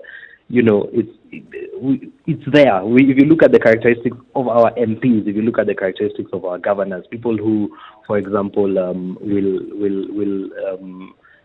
still, will use resources whichever way they deem fit and stand in front of a group of people and say, I'm not the bad person. In fact, why are we talking about 21 billion? It was only 7 billion. So there are those kind of characteristics that maybe you and I, as a normal person, would not necessarily have the fortitude to exist within that political space. So I'm not saying that I don't know whether I'm adding any positive. You are, but aside from undergoing a psychiatric test, don't you think that's captured in the personal life? If you can hold together your family, your wife, usually, and if you've done so within the realms of morality as prescribed to us by what most people go by, which is the Bible, usually that's indicative. Where on the scale. It's indicative, because other than that, you're pushing for psychiatric tests, people to undergo. Well, I wasn't necessarily saying that this should be one of the criteria, but I think it's something that we should be aware that I don't know that our leaders exhibit, not necessarily as a way of judging them and saying that you're not fit or that you're fit. It's, I think, something that as the electorate. Can I ask you a question, Timothy? Yes, go ahead. Are we saying that when we elect these people, they have these sociopathic tendencies, or do they acquire them when they become MPs? No, I think they already have them, and that's what makes them the leaders that they are. The position then enhances those tendencies. The position then enhances because it gives them. You do know what you've just said, that all the 290 MPs that we have in Parliament are sociopaths. That's what you've just said. If given the platform, this would be expressed for you to be aware of. On the sociopathic spectrum, on the scale, I would say that they rank very highly, and they are. You can even tell from how they carry themselves and how they react to situations where you would expect a lot more empathy, a lot more, people will say, no, I'm the MP. We need to have big cars. Yeah. We need to have big houses. We don't care that our electorate is suffering. We need, the governor of a county needs to have a house of 300 million shillings. So, I mean, that is not something that you normally city would stand and really justify with a straight face, unless on that sociopathic scale you rank a bit higher. I hear you clearly. You've just called me a sociopath. Carry on. I have said that I doubt you would rank high on that scale. I'm just unless of course, yes. Yeah, so I don't know where this fits in that entire discourse, but I think it's an important thing to just keep in mind that you might not be dealing with people whose world view or whose view would be exactly like yours, because for them that empathy, that that heart, it's lacking, because for them what is driving them is not the same thing that is probably driving the people who are voting for them. So they will stand up in the election time and say what needs to be said to get into that position. Okay. It's interesting, kind of like the point that I made earlier. We're, trying to come up with a formula for how we should then, choose our leaders. And perhaps we need to look at currently what is not happening or what is not being achieved with what we have in leadership currently.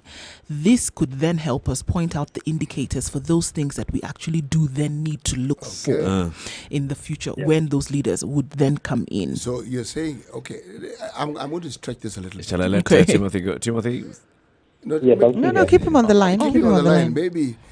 So if we are going to develop national standards for all these things, can we then help younger people by developing national standards on how to choose a life partner? This is something that perhaps should actually come into the national discourse, because then we have, you have it in self-help books, Men Are From Venus and Mars and so on. But matters of the heart, of course, are complicated. I want to touch on what he's talking about in terms of sociopaths. I think it might be a byproduct of leadership qualities as well, confidence and that sort of tenacity and the pushing yourself as an individual, putting yourself out there. Maybe it's a byproduct, and most people who have the qualities that we look for in leaders, whether aesthetically or whether, sort of deep down they're good leaders, they do have a tendency to have that psychopathic. There's something on sociopathic. This sociopathic. Sociopathic, okay. I've also got Nicholas calling in from Nyeri. Good morning, Nicholas. Good morning. Yes, what's your contribution to this particular discussion this morning? Yeah, I may not be able to articulate well, but I hope you'll be able to get it well. Yeah, the point is, Kenya is the voters. Kenyans will continue to suffer. We deserve to live the kind of life we're living in. Yeah, because we elect leaders, we choose leaders, and then at the end of the day, we choose bad leaders. At the end of the day, we suffer. Right. Yeah, because we deserve what we get. We deserve the kind of life we're living in. The cost of living is very expensive. Yeah. It's because of the choices we make. Yeah, because of the choices we make. That is the point. Because of the choices we make, we elect bad leaders because they belong to our tribe. Right. They are our people. Right.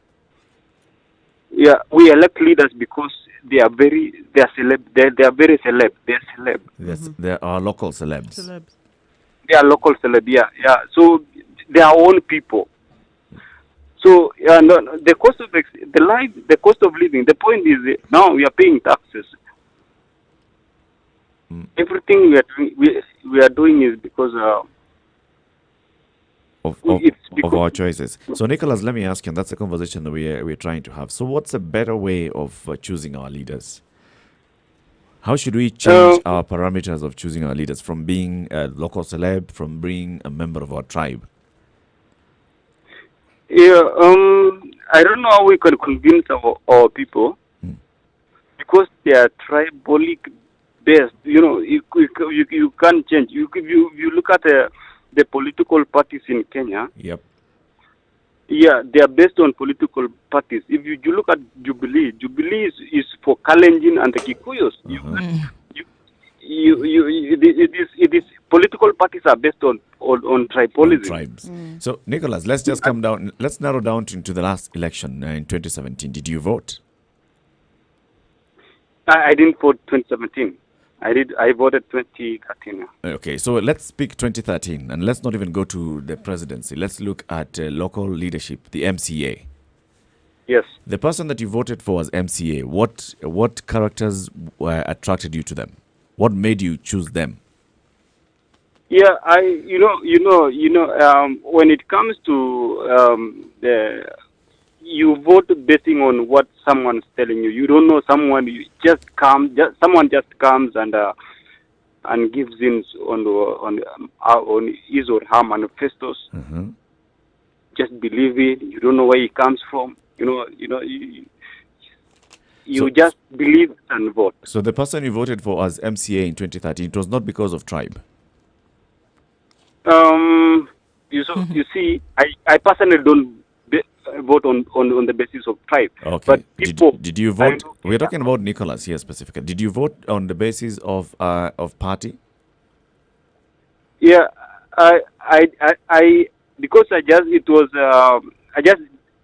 had to vote, of which I regret. I just voted something I do regret. Yeah. I voted on the basis of the tribe.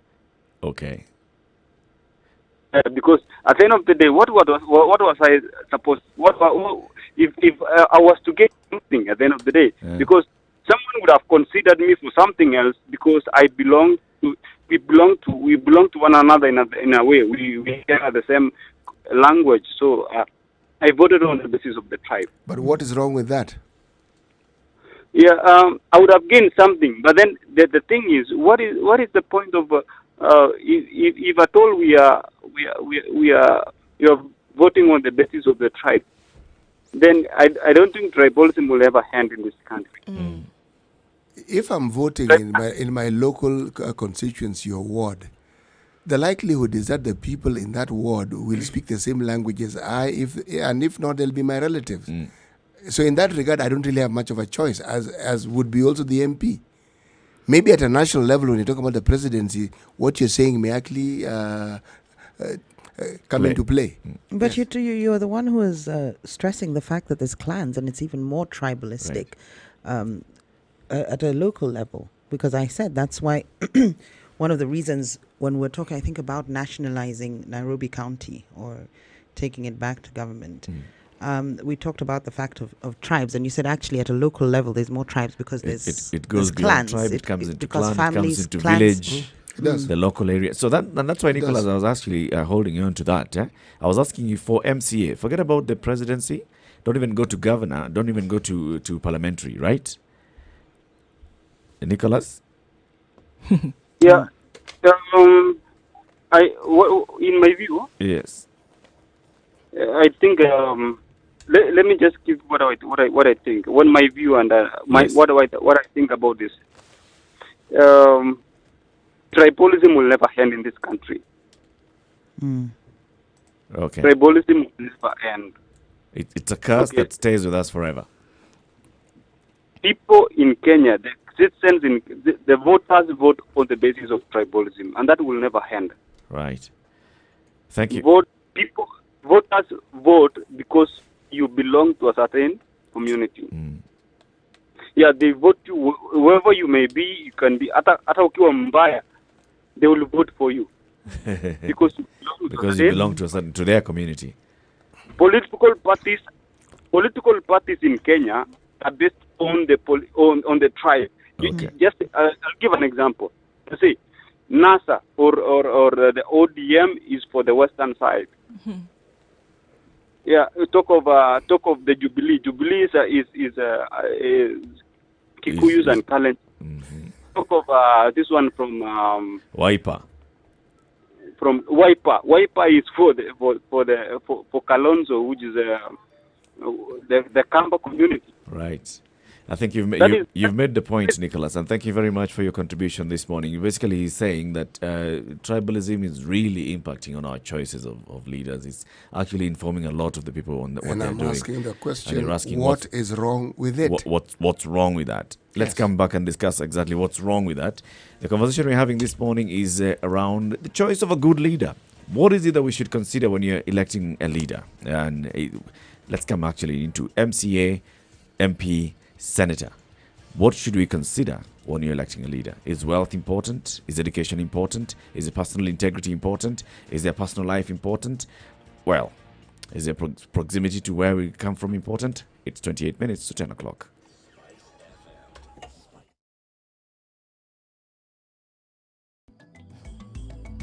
How well do you know your country? Given a chance, where would you go? Not so many places, huh? Would you even know how to get there? Yes? No? Maybe? I don't know. Well, oh ye gallivanters and tourists alike, here is your chance to not only know, but also visit amazing destinations in Kenya with complete recommendations, guides, and tips on accommodation spots, wellness stops, and food joints all over Kenya. How, you ask? Courtesy of the biggest locally targeted tours and travel magazine, Travelog. Travelog is your monthly pull-out magazine in the Standard newspaper every first Thursday of the month. With Travelog, enjoy the beauty of life that Kenya has to offer. Visit exotic and hidden destinations, be part of amazing conservation campaigns and projects as you simply enjoy Kenya. It's our way of putting Kenya on the map. Grab your copy and be aboard the fun wagon as you improve the quality of your local travel experiences. Travelog, Jione Kenya.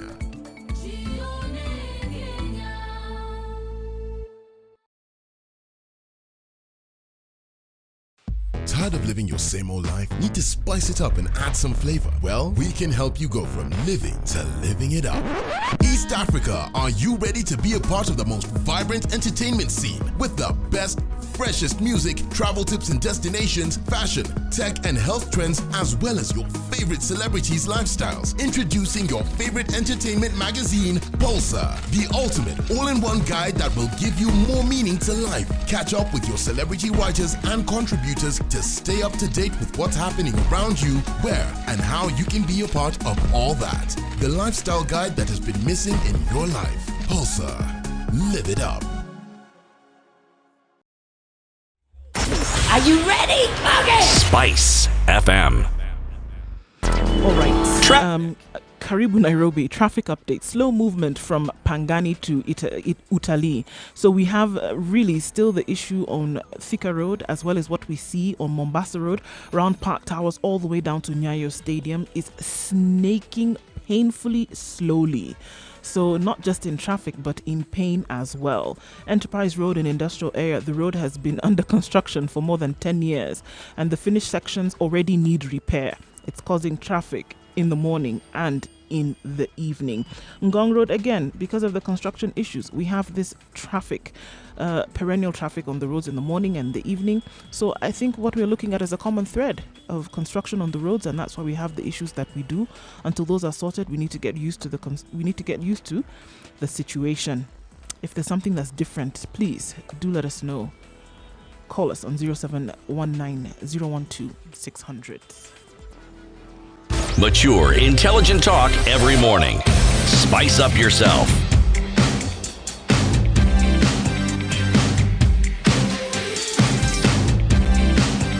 Mornings done right. 94.4 Spice FM.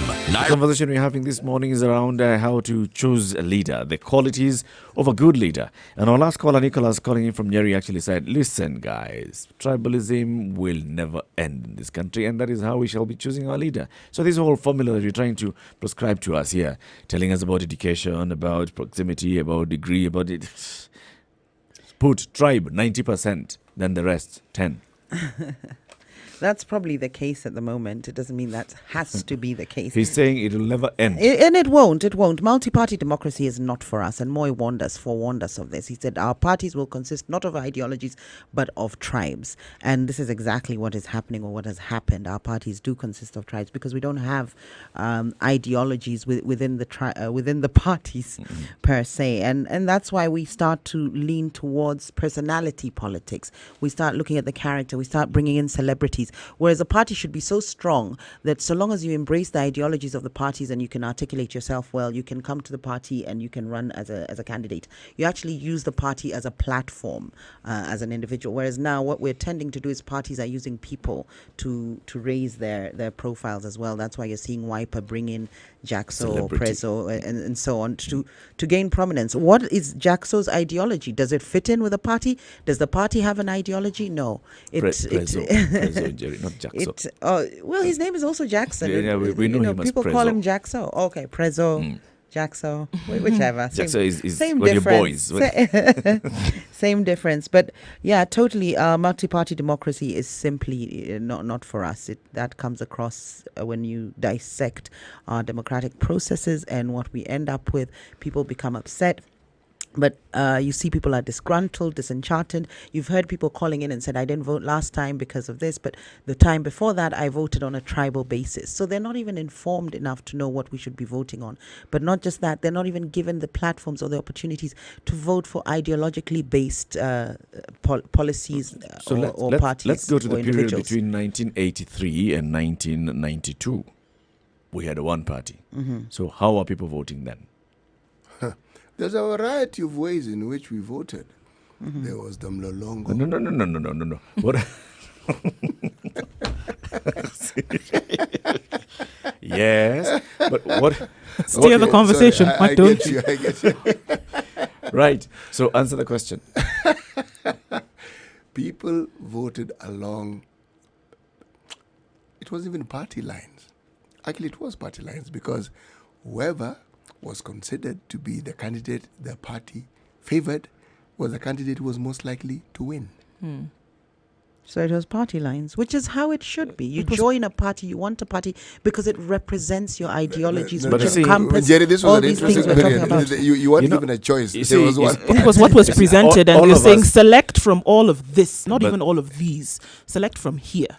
This is what you were given. It was presented. We'd have 4 candidates, and the difference between me and you is our symbol. Mine is tar, yours is what? Torch, Jerry is Jua, and yours is? Kibiriti.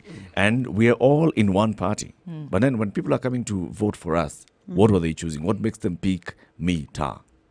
They selected the person who they thought the party favored the had most. closeness to powers that be. Yes, and the party, yeah. Yes, and that translated to goodies. Look, what Njeri is proposing here is something very simple. It's not new. The Chinese did it. The Russians did it. You simply lay out the law. Very simply. You control their social lives. You control the culture. You control their religion. Their thinking. And you actually, I was heading in that direction. You actually brainwash people. There's dogma that you have to adhere to. With regards to the formula I was formulating for the... Yes, you see, you're heading towards a that was dictatorship. to inform. No. That's it's actually embracing democracy at its very best because I'm informing And the you're saying citizenry. dictatorship isn't But having said all that, I was being practical. I personally don't believe we should be having multi-party democracy. But I think it's very clear. I think it's very clear that it has been difficult then for us to look at the particular pointers that we want to have, future leaders be benchmarked against. I think it is a good thing in trying to narrow this thing down. But the thing is, it is like trying to milk an elephant. Yes, elephants have milk. We know what they look like. We even know where to find them. We even know what they look like. Yes, that's okay. But have you ever heard of anyone who successfully milked an elephant?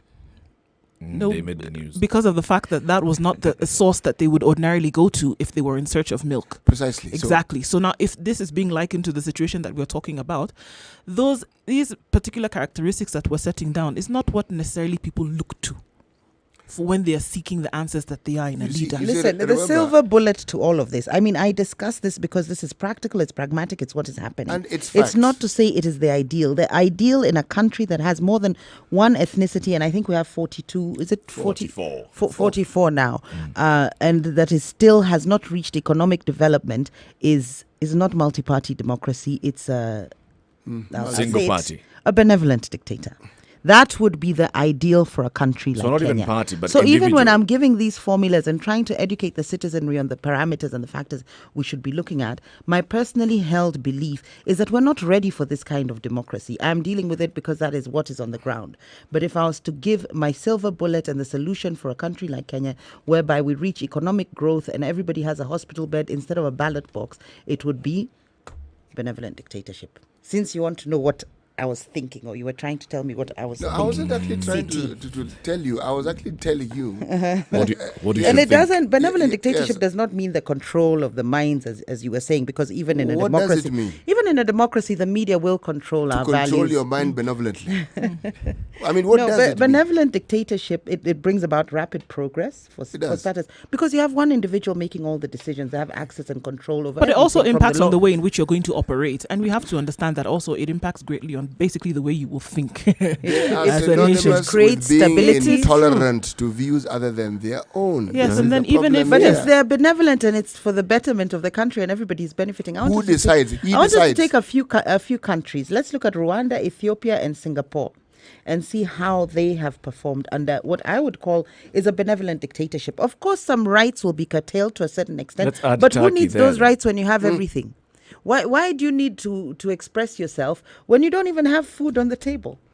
Do you understand? Those are secondary rights. Let us get to a place where we've reached economic development. Those countries that you've mentioned Then- actually have elections, have people expressing themselves. They do. It's just that the person that they have chosen as a leader is a strong It's person. strong, that's it. And their strength is in clarity of purpose. They've got clarity of purpose. And they will not be diverted. Yes, if I you go to don't even Rwanda, think we and I'm should sure be even Ethiopia discussing- that we're discussing is not the current Ethiopia. It's probably the Ethiopia of Meles Zenawi, right? Yes. If you're talking about Turkey, for example, Erdogan, it's clarity of purpose. I know what I want. And that has been communicated and I to the communicate to the people, and I convince And you the can people. see the results of that clarity, like So in it's Rwanda. It's a mix of both. So yes, benevolent dictator, but then it boils down to the individual. This individual's personality is, I strongly believe that this is the direction. It's leadership. I strongly believe that this is the direction we need to take, and I strongly stand firm on this direction, and I'm able to convince through whatever means necessary Listen, to convince people. Benevolent dictatorship works for countries. There's no country that democratized before reaching economic development. Globally, there's none. So benevolent dictatorship works. And the conversation we should be having is not whether we should have or embrace benevolent dictatorship or not, but how do we choose a benevolent dictator, which brings us full circle as to the qualities we're Choose, looking or how do you structure how do we a come framework across within which the person can function? and how would we who would we put in place? No.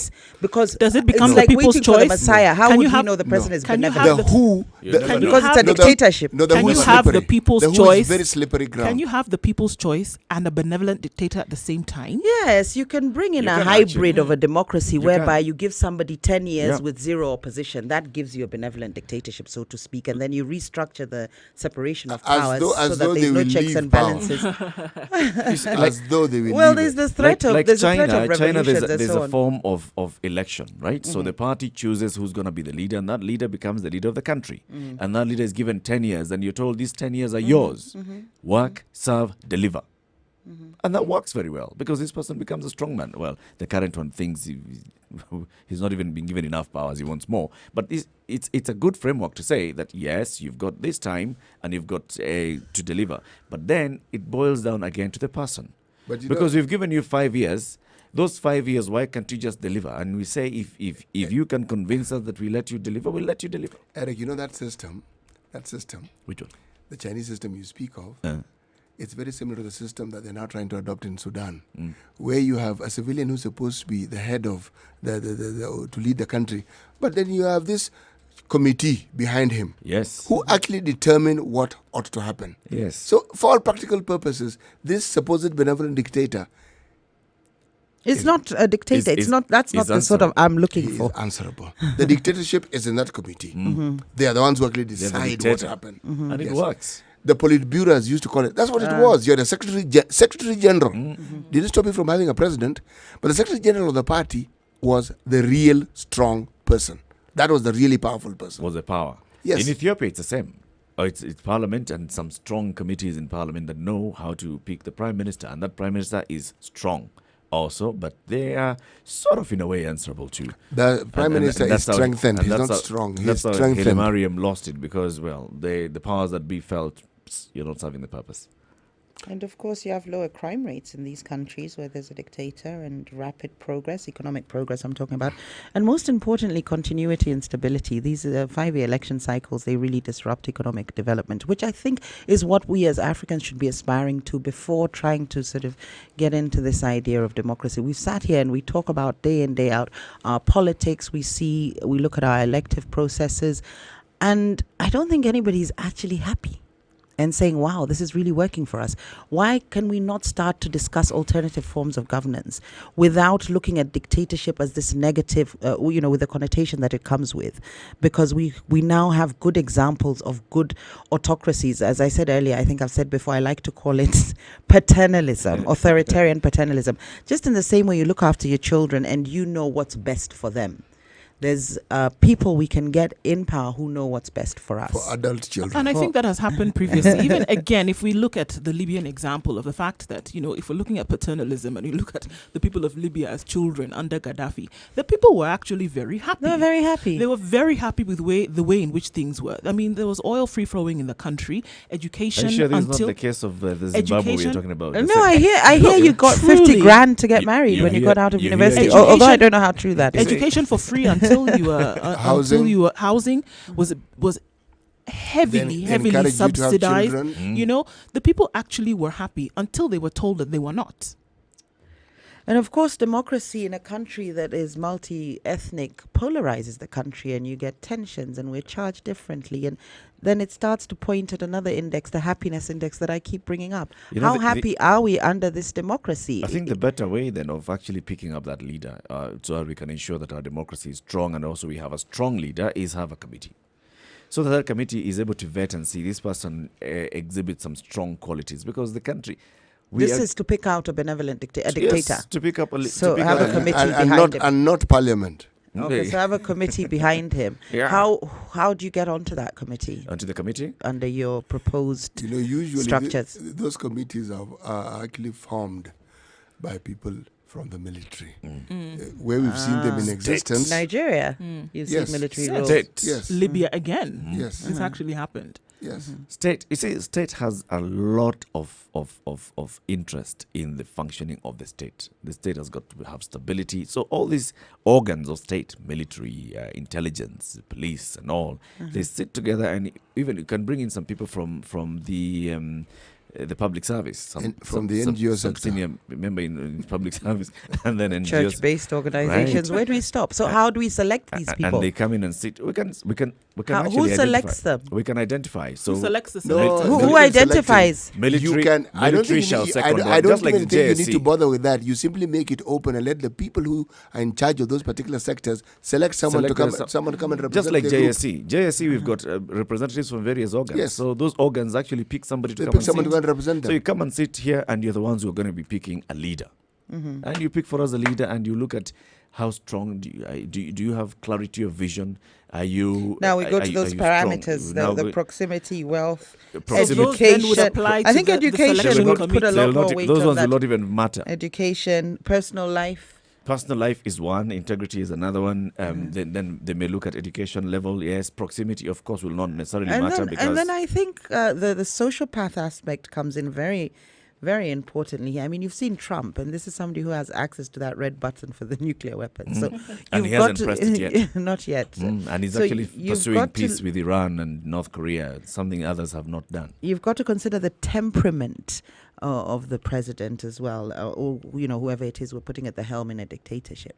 But I'm glad we're beginning to at least accommodate the conversation around a benevolent dictatorship, because we're not a happy people in terms of our politics. People complain, they feel their leaders are not serving them, we're not happy with the processes. On top of that, the processes are divisive, they cause a lot of tribal tensions in the country, which we don't need, and they don't help with development. The amount of money we spend on elections every 5 years could be put to good use in terms of infrastructure development, hospitals, schools, and so on.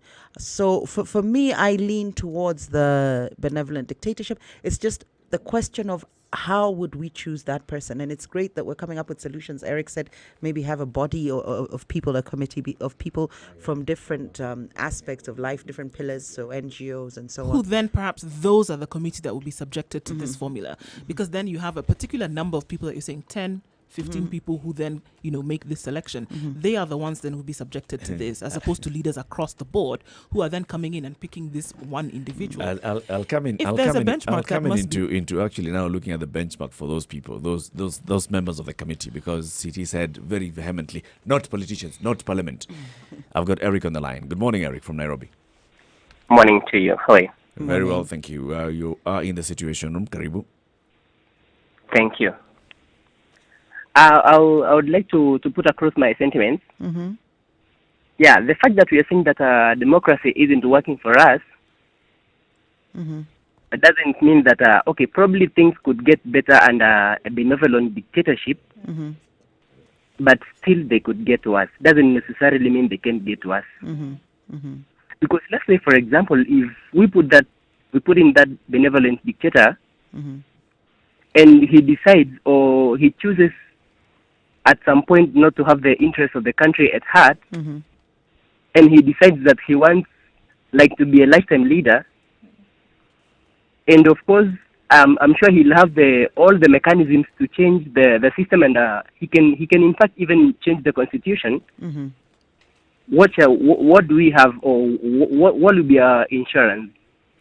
I think we can say there's a watchdog in terms of the international community and globalization and the trade deals and so on. A lot of people don't want to fall foul, even as in terms of perceptions that they have on a global platform. I'm just suggesting that. I know it's very light and doesn't carry much weight to answer your question, but those are the things we might perhaps want to look at. So the idea of trade agreements and so on, keeping checks and balances on our benevolent dictatorship. So you have a lot of faith in this international community. I do. I come from the international community, man. The same ones that got Gaddafi where he is. The same ones who watched when Rwanda burnt. Same. They were actually in the country. And even now as we speak, you have a heavy presence of these people even in the DRC. And yet we have those problems. The same international community you speak of. Eric, would you like to stay on the line as we get in Yego as well? Yego, welcome. Yes. I want to start about if the tribe matters in terms of electing a leaders. I think here in Kenya, for example, now, if the region is not cosmopolitan, the issue of tribe is a factor. Because I don't see in any way you can tell me to elect a Luya in Nandi County to be a governor because he meets all the leadership qualities. Yes, he might be meeting all the leadership qualities, but if you elect a Nandi person, for example, that person understands the needs of his own people.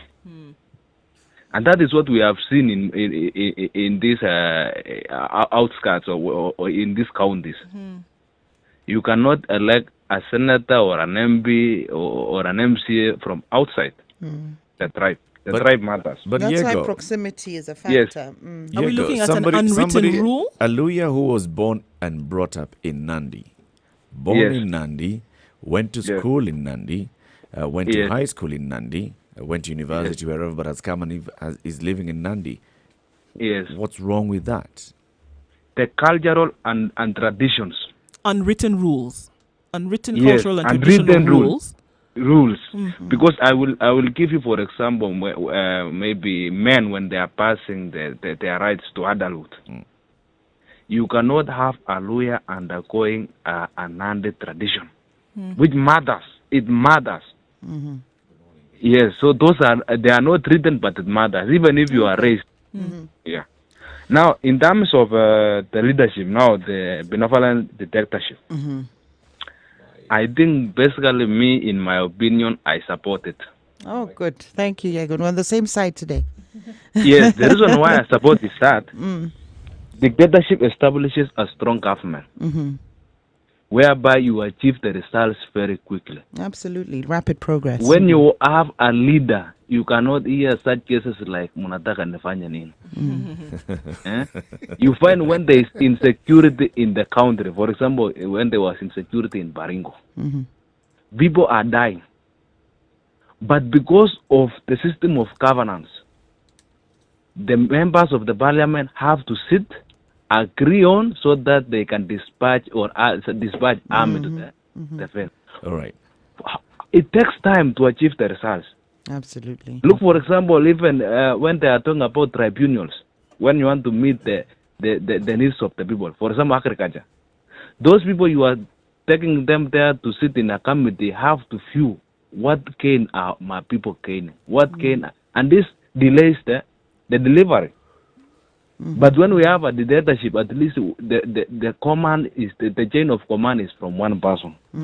All right. And that economic, in fact, there is a lot of economic benefits in terms of dictatorship, low crime rates, because the decision lies in one person. Absolutely. We saw that with Singapore, of course. Not even Singapore. Go, for example, in Ethiopia. Ethiopia, the police at the crown is the one who has the rules. Right. Not like here, when the situation is bad, you have to tell the Inspector General in Nairobi to act. And issue this. Yeah. But by the way, if I may just add, in Ethiopia, there's a little caveat there. They have a system such as ours, but they have devolved security. That is the fundamental difference. You will find, for instance, the equivalent of our counties, they have their own police force. And of necessity, it will be people from that community. There'll be people from the national government, yes, but they have people from that community as part of the security force as well. It's a dangerous one, devolving securities. You get tribal armies here if you did that, I think. Maybe not. Yes, maybe not. You would get a Kikuyu army, you would get a Kamba army. That is what would happen if you devolved. Police. Not military. Police. Well, it would evolve into army. And how would that happen? You'd have 47 warlords. Unspoken. Every county is police, army, different forces. No, you can't devolve security in a country that has more than one ethnicity. So the conversation that we've had this morning is on how to pick our leaders. So we've gone full circle. We've gone from trying to come up with a prescriptive list of things to tick, just some check boxes.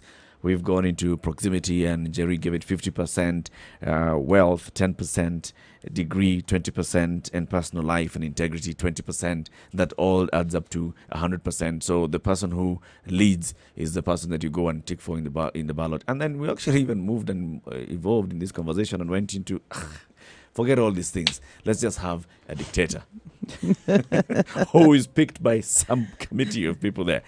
All right, so let's conclude the conversation. CT. Well, this conversation has to continue. I mean, we've just touched the tip of the iceberg because we really do need to discuss the sort of leadership structure that a country like ours needs, because the one we have clearly has a problem. All right. Ndu.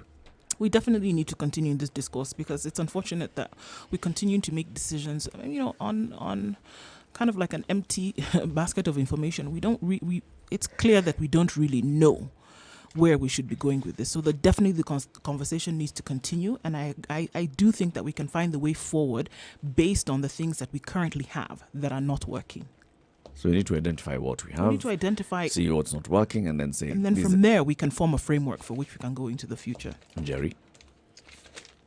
I don't have much to say, surprisingly, but the governance systems we have in place are not working for us at the moment. So either we look at the parliamentary system, perhaps, or we take this debate of the benevolent dictatorship even further and actually try and actualize it somehow. I don't know how we'd do that, because it would be undictatorial to go to a referendum to tie ourselves to a dictator.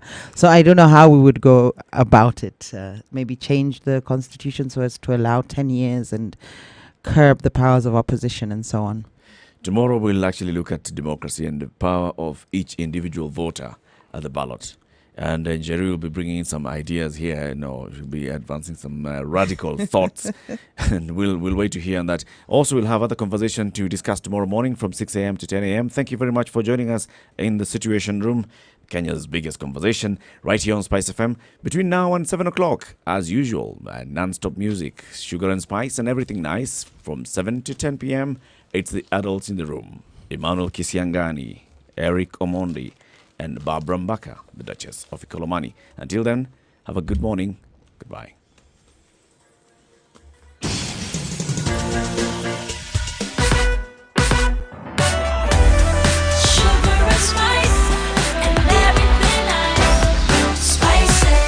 Spice up your life